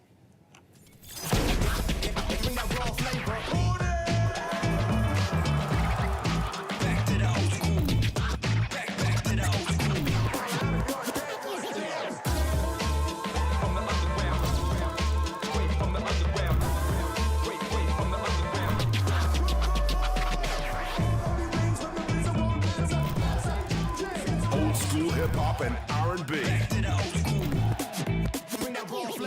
Flavor. When building for investment, it's important to find a team that you can trust. We decided to build the GJs because of the good quality that they always provide us. They help us throughout the whole process of getting the resource consent to the building consent, and their contracts are very easy to understand. We have built 4 houses with GJ Gardeners, and it's just easier every time we work with them. I'll definitely recommend GJs to all of my friends and family. If you're thinking of building, choose the builder you'll want to build with time and time again. After 20 seasons on the footy field, it's fair to say I know a thing or two about resilience. Digging deep when the going gets tough. Just like Kaiwaka wet weather gear. Kaiwaka's been in the game for 200 seasons. 50 years of facing up to the elements, getting the job done, and coming back for more. And that's guaranteed for a lifetime. Kaiwaka, designed to perform, made to outlast. Of course we can set up the new smart TV for you. We could also put it on the wall for you too. Want to keep your family safe online? We've got tips for that. Yeah, I can show you how to use the AI on your laptop. Teaching the kids to do laundry? These washing machines auto-dispense the perfect amount of detergent, making it super easy to learn. Wait, what's a Ninja Creamy? Got tech questions? We've got answers. With 66 stores nationwide, your tech experts ready to help. Welcome back to Herald Now, 23 minutes after 8 o'clock, and we're joined for our panel this morning by Business Desk Senior Reporter Dileepa Fonseca and Sparks Consulting Founding Director Sarah Sparks. Welcome back, team. The Middle East, obviously, plus Ukraine, plus China, the US trade war. It feels like there's a lot going on at the moment, Dileepa. And like the world's a little bit crazy. Does it feel like that to you as well? Yeah, I mean, take a look at the headlines, and that's definitely the case. I think what you're seeing here is the US is now no longer willing to provide global public goods like security, and you don't really have any other player who's sort of stepping into that. China also isn't willing to do that without certain conditions. So you've now got this kind of unstable global order, or at least it's going to go that way, and it's getting that way progressively. I mean, to some extent, these sort of conflicts have always happened, right? I mean, conflicts in the Middle East are not necessarily new, but what has happened is we've had a kind of pullback of a major power like the US in terms of saying, hands off here, you guys do what you want. So that means that eventually we move towards a situation where there are fewer and fewer rules. And with fewer rules then everything's on the table, and that's obviously has some implications for us as a small country as well. Yeah, and I guess the other thing is this time round, which is probably why Israel has decided to take the opportunity, is that Iran is a lot weaker. It doesn't have its regional proxies to help it out this time from Lebanon or otherwise. So Israel's just gone in there and thinking, right, we'll kind of make hay while the sun shines and try and get rid of these nuclear enrichment facilities.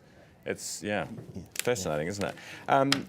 The interesting thing, speaking of nuclear, reactive waste facilities, one in Palmerston North, and Michael Morrow's been doing a story on this morning. We spoke to a local resident. Sarah, what do you make about the fact that the Ministry of Health was involved here and that people weren't warned that this was going to be put next door? I find it unbelievable, and I feel for Ahika, our rangatani whānau, and what's happened, because it rides roughshod over Te Tiriti. I'm very surprised from the Resource Management Act legislation it overrides. When you read into the story about the way that information wasn't disclosed, given it was like the biggest radioactive mass that was transported from Te Waipounamu there to New Plymouth, I find it mind-boggling. I'm not sure what the whānau can do in the rohe, but for that to happen, and also health. You know, you look at the kaupapa health, it's about order and well-being, and yet this is the complete opposite. So it's completely and utterly out of integrity. What can you say? Yeah, I mean, it's crazy that no one was told that it was coming, especially when they had issues at the Christchurch one before it. Yeah, well, I mean, it sounds extraordinary how, I struggle to understand how a national security exemption can apply for something like this. I agree. It sounds like they were just trying to avoid the kind of community uproar from this. I mean, I do think, things like this, we are using radioactive material all the time in our hospitals. That's right. So we do have to have some place to put this waste. These kind of facilities exist in countries all around the world, and they're not covered with the same level of scrutiny, secrecy. So, exactly. Why is it in this case? It's a bit weird. Yeah. Very much appreciate you both coming on the show this morning. Great to have you on our panel. As always, Dileepa Fonseca, Sparks Consulting founder Sarah Sparks, Dileepa, of course, from Business Desk. You're watching Herald Now. Ahead of the Prime Minister's visit to China, the government has tweaked visa settings to allow Chinese visitors with an Australian visa automatic entry into New Zealand. Earlier this morning on News Talk ZB, I spoke to Alistair Crozier, Executive Director of the New Zealand-China Council, started by asking if this is something that China would even notice. Sure. Well, look, overnight the evidence is that they already have. Since the announcement was made, search for New Zealand travel on some of the big platforms like Seatrip has increased markedly. So yes, these things, although they, as you say, it's not removing visas altogether by any means, it's certainly a splash and it'll get a lot of attention this week. That's good news. What about because the argument why we don't just allow them in carte blanche on visa free is because of the number of refugees. Do you know what the situation is, what the outcome might be if we did it? I won't go into that on visa settings. Every country's got to balance their security settings with rolling out the map for tourists and visitors. Not just for China, we do that for many countries, and many countries do that for us as well. So the main thing for this week is that it's a positive step in the right direction towards hopefully recovering some of those Chinese tourist numbers from before COVID. Good PR exercise for us to be up in China at the moment. What about some of the tensions that we've had? Obviously this is going to be a leader-to-leader, a bilateral meeting between the two. Some of the live firing drills, we had our Navy frigates in the Taiwan Strait last year. All of those things will come up.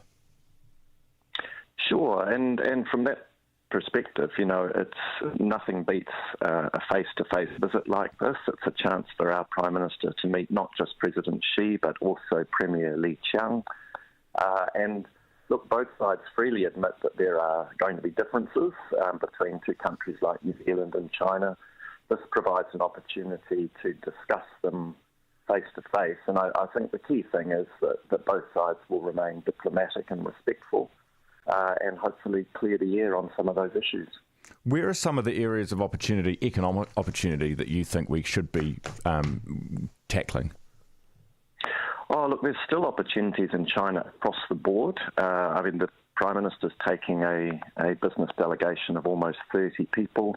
They're focused on everything from, your primary produce exports to your middle-class consumers, not just in the big cities now, but in those what they call second and third tier cities. They're coming up fast in terms of spending power, but also taking a strong delegation representing our education sector and also our tourism sector, as we've been discussing.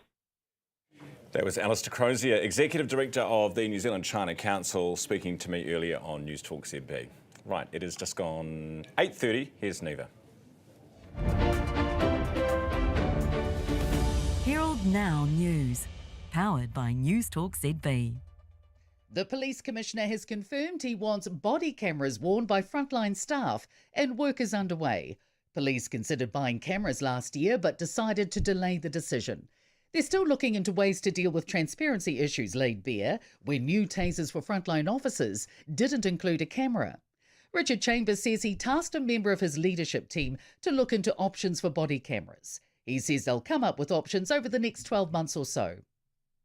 A push to boost Chinese visitor numbers with an improvement in visa settings and processes. They remain the lowest market, sitting around 60% of pre-pandemic visitor levels. From November, the government will trial visa waiver status for Chinese passport holders travelling from Australia, allowing them to visit for up to 3 months. They must have a valid Australian visitor, work, student or family visa with a trial lasting a year. The Prime Minister is on a mission to boost New Zealand's profile in China during this week's meeting with Xi Jinping. Christopher Luxon's leaving for Shanghai with a business delegation tomorrow morning before making his way to Beijing to meet with the president. Luxon says the visit will focus on growing trade, strengthening education and tourism links, and maximising business opportunities. He says the challenge is around awareness within China's domestic market, which he says gets bombarded with many messages. Manawatu iwi are outraged over a secret radioactive waste facility near Palmerston North. The facility stores low-level and intermediate-level waste, including depleted uranium from redundant radiation devices used to treat cancer patients. Documents obtained by our newsroom show officials avoided consulting the public, including iwi, on its establishment, prioritising security and confidentiality. They also state ministry officials faced a high-risk safety situation in 2019 at the old site in Christchurch. A large-scale manhunt is continuing in the US after a Democratic politician and her husband were shot dead in Minnesota. Another politician and his wife were shot and injured in their Minnesota home earlier. Sky News reporter David Blevins says the suspect, 57-year-old Vance Bolter, is believed to have impersonated a police officer. The gunman was dressed as a police officer, wearing a flak jacket and badge, armed with a taser, and he drove a car with flashing lights, enabling him to approach without suspicion. It appears to be a politically motivated assassination. Hamilton Airport's first international boarding call in 13 years will echo through the terminal today. Along with its existing domestic services, the airport will operate 4 return flights a week to Australia's Sydney and 3 to the Gold Coast. The airport spent around $7 million on the newly refurbished terminal. Herald NOW Sport, brought to you by Gold Sport. Swedish pole vaulter Mondo Duplantis has set the 12th world record of his career, this time clearing 6.28 metres at his home Diamond League event. Bayern Munich have trounced Auckland City 10-0 at football's Club World Cup in Cincinnati. The Tactics have extended their lead atop netball's ANZ Premiership, beating the Poles 61-50. Canterbury have returned to the top of the NRL League standings via a 24-18 win over South Sydney. You're watching Herald Now. Great to have your company. We're about to speak to OG tech entrepreneur Annette Presley, who many of you know. She co-founded Slingshot back in the day and took on telecom in the courts and won. Actually came to my high school when I was younger and gave a speech when we were doing a sort of a business entrepreneurial course. A very inspiring speech at the time, and I still remember it well. So I'm excited to have Annette on the program. She'll be with us in just a second. Right now, take a look at the difference, the contrast between Donald Trump's military parade at the weekend, which was a little amateur hour, if I'm being honest with you. And we'll compare in a second with what goes on in Pyongyang. First, take a look at Trump's. It almost looks like they're just wandering into the mall.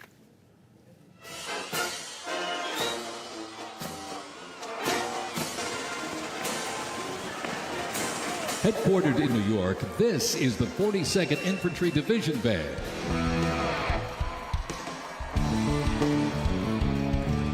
Combat vehicle is the first new military vehicle to enter service in the U.S. Army. Information to overcome our enemies is vital.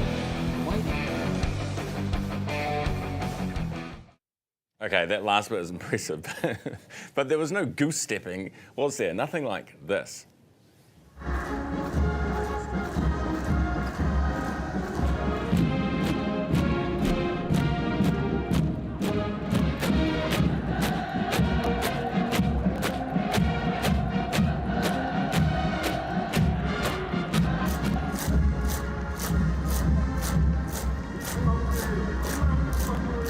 Incredible how they get so to a split second, within an inch of their lives, they are in time. I guess it doesn't matter how you perform in a military parade, does it? It matters how you perform on the battlefield, and I think the Americans have said enough on that. 24 minutes away from 9, here's weather. Herald Now weather, brought to you by You Do It Kitchens. It's a Maria. A little chilly this morning, plenty waking up to frost. That's likely to continue for a few days with a ridge of high pressure building over most of the country. Just the area of low pressure over northern spots, but that trough is starting to move away. So we're looking good for the lower south. Oban with some morning drizzle, Alexandra with some fog, but the afternoon is fine and winds remain light. Mostly clear skies here, but cloud does increase this afternoon in the north and east, and showers hit Christchurch tonight with light winds. There is a little bit of frost, a little bit of fog, but there's also plenty of blue sky here today. Showers develop in the morning for Masterton, and winds will be from the south or southeast for all. Now there is a trough feeding showers to the northeast today. Hawke's Bay and Gisborne will receive the bulk of it with a southerly breeze. And the further north you go, the more cloud and showers you'll receive. Auckland, showers for you will be north of Warkworth, and Northland, some of your showers will be heavy this afternoon. You're watching Herald Now. Great to have your company this morning, just gone 22 minutes away from 9 o'clock. In news just ahead, Hawke's Bay residents this morning have been hit by a short jolting earthquake to start your day. Preliminary report from GeoNet classifies it 8 a.m. as weak as 3.8. It was 20 kilometres south of Hastings. There you go. In terms of your travel time, lots of feedback coming in this morning on travel time and how long it takes you to get to work. Ryan at nzherald.co.nz is how you get in touch. Sue says, Ryan, 7 minutes by car, no traffic lights in Blenheim. Sue, that sounds like the quickest commute I've ever heard. And this one from Mariam says, I understand that the American Embassy removed their personnel 4 days before the recent escalation in Iran and Israel. How come New Zealand's government did not take similar preventative measures for its own employees and their families? That is a very good question, Marion, and thank you for sending it in, because on Friday, or was it even Thursday night, remember last week, we were reporting that America was, as a precaution, moving staff around in the region. So presumably we didn't get the same heads up. I mean, Israel's not going to give us the same heads up that it gives its main financier and backer in the form of the United States. 21 away from 9 now. Annette Presley is an OG tech entrepreneur known as the co-founder of Slingshot, one of New Zealand's largest internet service providers. She started her career in accounting before switching to computer programming in 1980, took on telecom, the big giant, in the courts and won. But life hasn't always been this glamorous for Annette, which is part of the reason she's launching a new charity to support young people and women. And she is with me at the desk this morning. Annette, good morning. Good morning. Great to see you. You too. Long time no see. It is. First of all, tell us, for those who aren't familiar with your story and you know, where you grew up and how you grew up and how you got to be successful, stuff like that. Let's start there. How did you get to be a successful entrepreneur, first of all? With a lot of challenges. I grew up in South Auckland. A lot of my friends were in gangs. In fact, I lived with a gang for about 18 months, believe it or not. Mine wasn't the toughest story, but it also wasn't a life that was easy. You know, we had some violence in my family, and I used to run away at night and go to the golf course, and I think I was about 8 years old when I started selling golf clubs and golf balls, and realised that I wanted to create a choice, you know, in my life, a life of freedom, not one that was one where I was scared a lot and living in fear. I wanted to live in faith and hope. And where did that come from, the selling golf balls idea? You know, do you think that was just something that was always in you, that spirit? I know, an old girlfriend of mine reached out to me the other day, and she said she remembers going around the neighbourhood in Papatoe where I lived, and us selling seashells, actually. And that I think you are who you are, nature or nurture, and I think I came out of my mother going, hey, bring it on, you know, and it's kind of defined my life. Yeah. And what a life it's been. Now you've got this new charity. What's the idea behind it? Well, Ryan, for years I've been supporting, as you know, young people, and I love it. I believe that I get more out of life the more I give. I know I do. And through helping young girls and young people to make the impossible possible, to live their dreams, which has been really the last 20 years of my life, I've been teaching young people that they can achieve any dream. No dream is too big. If you commit to it, if you visualise it, if you keep moving towards it, you can overcome any obstacle. So the idea behind it really is, I grew up pretty tough, not the toughest of all, but I had some help. My grandma really helped me. She saw the good in me, the salesperson, and I want to be that person for others. We want to create an environment where the young budding stars, maybe they're going to become the Prime Minister of New Zealand. You'll see your first female, hopefully. Well, second, right? Third. God, third. Sorry. You know, who knows? They could change the world, and that's my dream, to maybe give them what I had a little bit of in my grandma, some hope, some resources, some funding to get the education and some help that they need to become a budding star, and maybe the third female Prime Minister of New Zealand. Or fourth even, because we've had... Is it fourth? Yeah, well, it would be third elected, but fourth.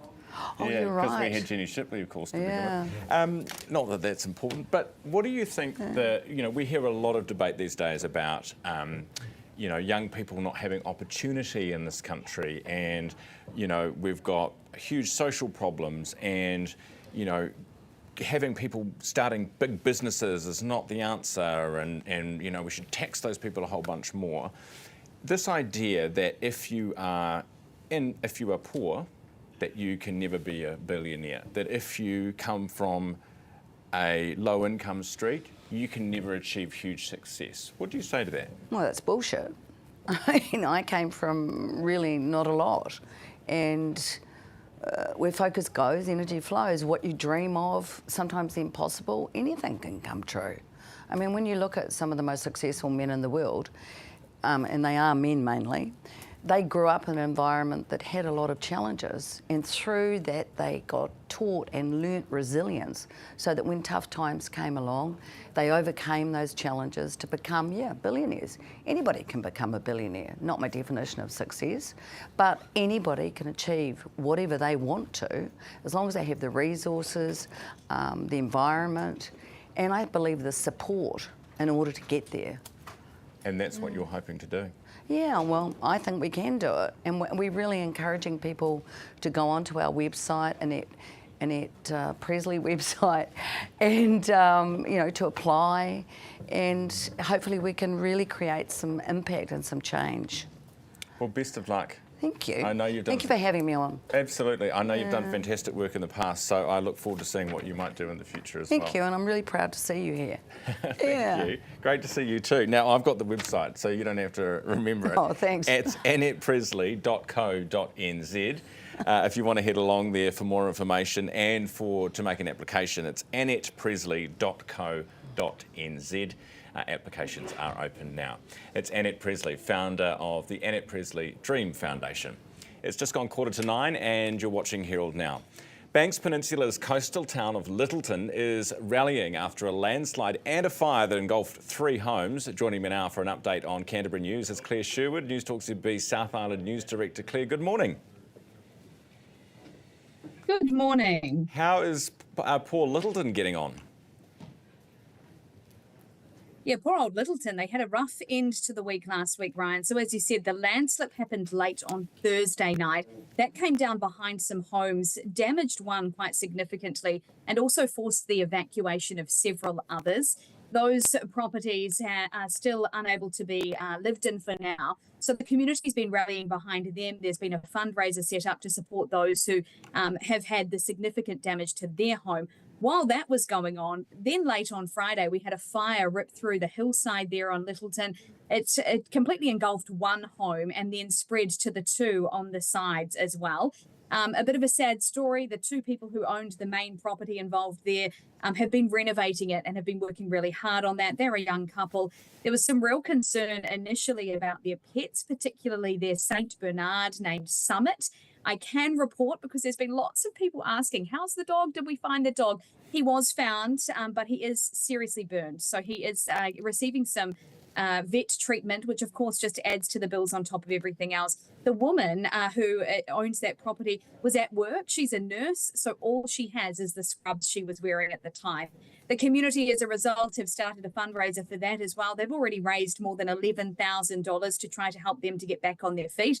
And the city councillor over there just says, look, this is a massive deal, a massive 24 hours for a small town. So he's really proud of the community coming together. Yeah, absolutely. And I'm glad to hear the dog is well, not okay, but alive. Claire, tell us about this police officer, Christchurch detective, under investigation over allegations of an intimate relationship with one complainant. What's this about? Yeah, this is a Herald story broken by reporter Katie Harris, and she's been speaking to a rape survivor and complainant who shared her story of dealing with this Christchurch detective. His name is Luke Vizakali. He's aged in his 30s, and he was dealing with this rape complaint from a then 22-year-old. The conversations then developed. This woman has shared that they, started texting, and then eventually this detective allegedly said to her, look, I'm going to get in trouble for using my work phone. Can we converse over on TikTok? He then even sent her photographs of the code of conduct from police and spoke about the fact that this was going to be a breach of that code. He then advised her, according to this woman, that they should sort of fabricate a situation where she stalked him so that he could be removed from her case. This woman claims then that the situation continued. They continued speaking. The relationship turned into a sexual relationship until they separated earlier this year. And that's when she says she realized that, despite feeling at the time like he was helping her and being a hero to her, he was, in fact, as far as she's concerned, taking advantage. Now, she has gone ahead and made complaints with the likes of the police, also with the Independent Police Conduct Authority and Queensland Police, where this man was going to begin working later this year. A job offer had been made to him, but our newsroom can now confirm that Queensland Police have withdrawn that job offer while the investigation takes place to find out exactly what happened here. Okay, Claire. All right, we'll leave it there. Thanks so much for that. Claire Sherwood, who is News Talk ZB's Christchurch South Island Director. It is 11 minutes away from 9 o'clock now. Time to talk business with our partners 2 Degrees. As growth increases, the need for the reserve and the the inflation ranges within band, the need for the Reserve Bank to keep cutting the interest rates decreases. Earlier, I was joined by Garth Bray from Business Desk. I started off by asking him, is now the time to lock in your mortgage rates? I'm not here to give mortgage advice. Let's just make that absolutely crystal clear. But what we are seeing is the predictions about where that economy track is heading. We're getting some firmer numbers later this week. Thursday, we'll get the GDP for the first quarter of this year. I think last month it was predicted to be about 0.4 was what the Reserve Bank was saying. It's looking more like a 0.7. Now, this doesn't sound like a huge number, but the data that we get through in what's called the Kiwi GDP nowcast, which is almost kind of like an up-to-date pulse check on that, it gets updated every Friday, is suggesting that the numbers are tracking up. All of the major bank economists are now aligning around this 0.7, and that seems to be suggesting that the Reserve Bank might look at interest rates next month in July and go, look, we're still going to cut, but just don't need to quite cut just yet. And the door was left open for that by the acting Reserve Bank Governor, Christian Hawkesby, at the last meeting. So a little bit of a suggestion there. But we'll also get a bit of a pulse check from the Performance of Services Index, which will be out later today. And I mean, the manufacturing index was pretty woeful when that popped out last month. But services, arguably, is probably more important to the New Zealand economy. We did have data, though, from the IRD via Stats NZ last week that suggested manufacturing was doing really well in Q1 this year. And it started to pick up in that nowcast as well. So, it's Plus, you've got your dairy payouts, you've got your red meat payouts. But that's all lifting the prospect, I suppose, that the economy is doing better, so therefore you can back it off a little bit, Right, what's this another, every day a different solar farm issue. What's going on today? Right, well, this is an interesting one that we've been taking a look at because it's a solar farm company, My Farm, that's going out there to wholesale and eligible investors, and I'll come back to that a little bit later when we're chatting. Wholesale and eligible investors, they want $7 to $14 million. They've partnered up with a company called Herald Energy, and they want to buy and create small solar farms around the country in strategic places, and they want to use that to generate green hydrogen for trucking, because a lot of the hydrogen that's generated, blue hydrogen out of natural gas, it's, you know, you're burning something to make something else that you're then going to burn. It seems a bit of a net negative from a carbon point of view. So they're saying there's a future for this, and they are putting out this prospectus, and I mean, we've taken a look at it. Looks like some very interesting numbers there. I guess you'd also say that there's a prospect that if the power prices spike, they'd be selling that back into the grid, and you know, that's another source of energy. So you're using the sun to make hydrogen through your roof? Well, through solar farms that they're going to create in 2 or 3 different places around the country, Blenheim, Taranaki, a couple of other places as well. It's not a rooftop one. This is very much like a build them small, but build them smart. Deval, you've got the latest on the drama here. Yeah, so this is like the court case that's been months in the coming, I suppose. Set down for 3 days in the High Court. This is the property investment company that was spectacularly, the founder's home was raided in August last year. You had, you know, people with little vests on that said Financial Markets Authority sort of charging in through the door at 6:30 in the morning and serving them with warrants because they felt that there was something going on at that company that warranted interim receivership orders, and it's those interim receivership orders to basically seize control of the company, seize control of its assets, seize control of the assets of the people that had created it as well, that are kind of finally going to be aired out and tested over the next 3 days. There's been this long-running saga where, because the couple were in, it's Kenyon and Charlotte Clark who created this company, were in receivership. They said they couldn't have money for lawyers and they didn't have lawyers, and we reported a month or so ago that Ron Mansfield, the KC, had sort of stepped up and accepted the brief for them. Be interesting to see what sort of arguments get made there. We don't think this is necessarily going to sort out who gets paid, because of course the company is now in the hands of statutory managers, which is like a whole other thing. That was Garth Bray from Business Desk. Thanks to our partners 2 Degrees. It is 7 away from 9 now. A mother who lost her daughter 12 years ago in a street race is pleading with boy racers to grow up. Joining me now to talk more about this, it's on her podcast this morning, the Front Page podcast host Chelsea Daniels. Chelsea, good morning. Good morning. How was your weekend? Good weekend? Nice little catch up with the family, nice little staying warm inside. My family are hard because they're in Australia. Oh, that's right, you did mention that. Where in Australia are you from, by the way? Adelaide. What's Adelaide like? Never been. That's the reaction many people say. It's lovely. You should go. You can stay with Mick and Michelle if you want. Hey, this story, so I mean, every weekend when we come into work, and you'll know this, there's a boy racer story from somewhere that they've been an annoyance causing a havoc, but nothing like what it sounds like this mum experienced. Yeah, so it was February 19th, 2013, and Marie Schaefer was meant to start a hairdressing course the next day. That night, 3 cars were street racing near Napier. The Commodore that Marie was in was going over 180 kilometres an hour, slid sideways from on the other side of the road and went into a tree. The 18-year-old Marie died at the scene. 4 young men were convicted under the new laws brought in, and you'll remember those new laws because that's why Crusher Collins got that nickname. 12 years later, I spoke to her mum, Corrine Schaefer, and she still jumps when she hears a knock at the door or police sirens. She said, "It was a knock that you'll never get out of your head, and I knew I had to get up for this one. As soon as I opened the door, I saw the police. I fell to the floor, I screamed. That was the end of my world right at that moment." Now, when she learned of how her daughter had died, she was livid. She learned to live with that anger, but every time she sees it in the newspaper, online, on TV, all those feelings flood back, and she just says, "Look, I hope no one knocks on your parents' door." Yeah, I can just imagine. Well, I can't actually, frankly, to be honest with you, but it is everyone's worst nightmare. Well, and Corrine was so good at speaking to me as well. She's a real cool chick, and she said, look, every time I said, what would you say to these kids if you could sit them down, or sit one of them down, you know, like one of the ones from Levin, and she said, stop being a smart ass. I'll show them a photo of Marie's car. I'll show them a photo of my daughter. This could possibly be you. and tell them that being a smartass doesn't save your life. Do you know what this sounds like? This sounds like the kind of podcast you put on when your kids are in the car and can't escape. Yeah, on the way to high school, am I right? Absolutely, yeah. Chelsea, thank you. Look forward to listening. The Front Page podcast host, Chelsea Daniels. It is 4 away from 9 and you're watching Herald Now. Next, our reporter, Katie Oliver, with the stories you need to keep an eye on throughout the day.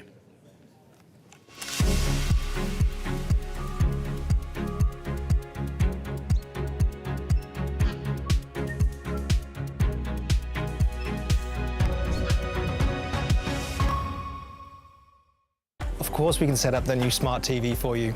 We could also put it on the wall for you too. Want to keep your family safe online? We've got tips for that. Yeah, I can show you how to use the AI on your laptop. Teaching the kids to do laundry?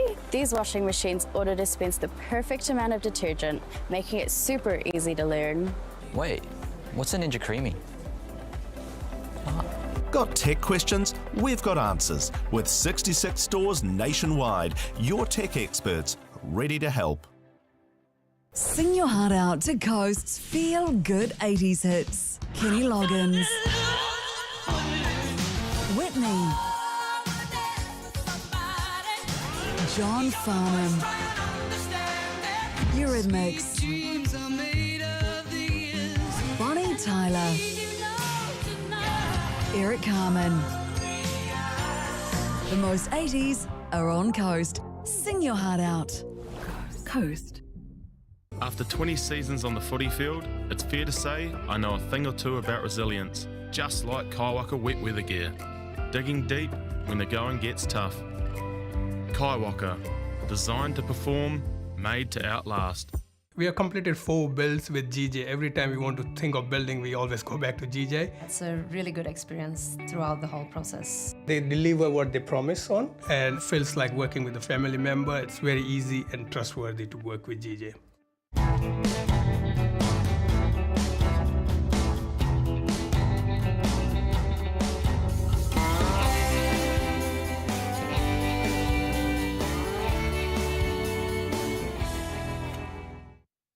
Welcome back to Herald Now. Now for news to keep a watch out for today, we have reporter Katie Oliver. Katie, good morning. Good morning. So Hamilton, big day for them. The international terminal is opening again, reopening. Yes, so it's the first flight in 13 years that would be touching down, so they're really looking forward to that. Now this is obviously, Hamilton was deemed New Zealand's fastest growing city. They invested $7 million on the new input there, and they've got border patrols and a new duty-free store. So CEO Mark Morgan says they're hoping to expand to more than just Sydney and Gold Coast, because at this point it is just Sydney and Gold Coast, and then hopefully there'll be thoughts for expansion a bit further down the line. Great. Fantastic news. Yes. They used to be very busy, so let's hope they are again. And you've got a great story for us this morning out of Modaki, off the Modaki coast. A humpback whale has been saved by a fishing crew. Yeah, so this is actually really cool, and it is exclusively, essentially, the fishing crew that saved it. So essentially, Doc got alerted to the whale at around 9 a.m. yesterday, and it was tangled in a cray pot, about 12 metres of cray pot line, and the fishermen called Doc, and Doc made the quick decision to work remotely. So the fishermen were the ones that saved this whale, which is pretty cool. Just a bunch of local fishermen out for their day, and they got the whale and saved its life. And now Doc has warned that the whale may be seen with some cray pot remnants on it, so they're going to keep an eye on it going forward. But overall, pretty happy story. Very good. Yeah. Excellent. Thanks, Katie. Good to see you. Katie Oliver from Herald Now. Here's Neva with news. Herald Now News, powered by Newstalk ZB. The Police Commissioner has confirmed he wants body cameras worn by frontline staff, and work is underway. Police considered buying cameras last year but decided to delay the decision. They're still looking into ways to deal with transparency issues laid bare when new tasers for frontline officers didn't include a camera. Richard Chambers says he tasked a member of his leadership team to look into options for body cameras. He says they'll come up with options over the next 12 months or so. A push to boost Chinese visitor numbers with an improvement in visa settings and processes. They remain the lowest market, sitting around 60% of pre-pandemic visitor levels. From November, the government will trial visa waiver status for Chinese passport holders travelling from Australia, allowing them to visit for up to 3 months. They must have a valid Australian visitor, work, student or family visa with a trial lasting a year. The Prime Minister is on a mission to boost New Zealand's profile in China during this week's meeting with Xi Jinping. Christopher Luxon's leaving for Shanghai with the business delegation tomorrow morning before making his way to Beijing to meet with the president. Luxon says the visit will focus on growing trade, strengthening education and tourism links, and maximising business opportunities. He says the challenge is around awareness within China's domestic market, which he says gets bombarded with many messages. Manawatu iwi are outraged over a secret radioactive waste facility near Palmerston North. The facility stores low-level and intermediate-level waste, including depleted uranium from redundant radiation devices used to treat cancer patients. Documents obtained by our newsroom show officials avoided consulting the public, including iwi, on its establishment, prioritising security and confidentiality. They also state ministry officials faced a high-risk safety situation in 2019 at the old site in Christchurch. A large-scale manhunt is continuing in the US after a Democratic politician and her husband were shot dead in Minnesota. Another politician and his wife were shot and injured in their Minnesota home earlier. Sky News reporter David Blevins says the suspect, 57-year-old Vance Bolter, is believed to have impersonated a police officer. The gunman was dressed as a police officer, wearing a flak jacket and badge, armed with a taser, and he drove a car with flashing lights, enabling him to approach without suspicion. It appears to be a politically motivated assassination. Hamilton Airport's first international boarding call in 13 years will echo through the terminal today. Along with its existing domestic services, the airport will operate 4 return flights a week to Australia's Sydney and 3 to the Gold Coast. The airport spent around $7 million on the newly refurbished terminal. Herald Now Sport, brought to you by Gold Sport. Swedish pole vaulter Mondo Duplantis has set the 12th world record of his career, this time clearing 6.28 metres at his home Diamond League event. Bayern Munich have trounced Auckland City 10-0 at football's Club World Cup in Cincinnati. The Tactics have extended their lead atop netball's NZ Premiership, beating the Poles 61-50. Canterbury have returned to the top of the NRL League standings via a 24-18 win over South Sydney. Herald Now Weather, brought to you by You Do It Kitchens. Ata Maria, a little chilly this morning, plenty waking up to frost. That's likely to continue for a few days with a ridge of high pressure building over most of the country. Just the area of low pressure over northern spots, but that trough is starting to move away. So we're looking good for the lower south. Oban with some morning drizzle, Alexandra with some fog, but the afternoon is fine and winds remain light.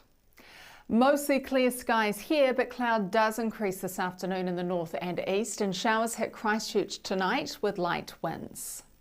There is a little bit of frost, a little bit of fog, but there's also plenty of blue sky here today. Showers develop in the morning for Masterton, and winds will be from the south or southeast for all.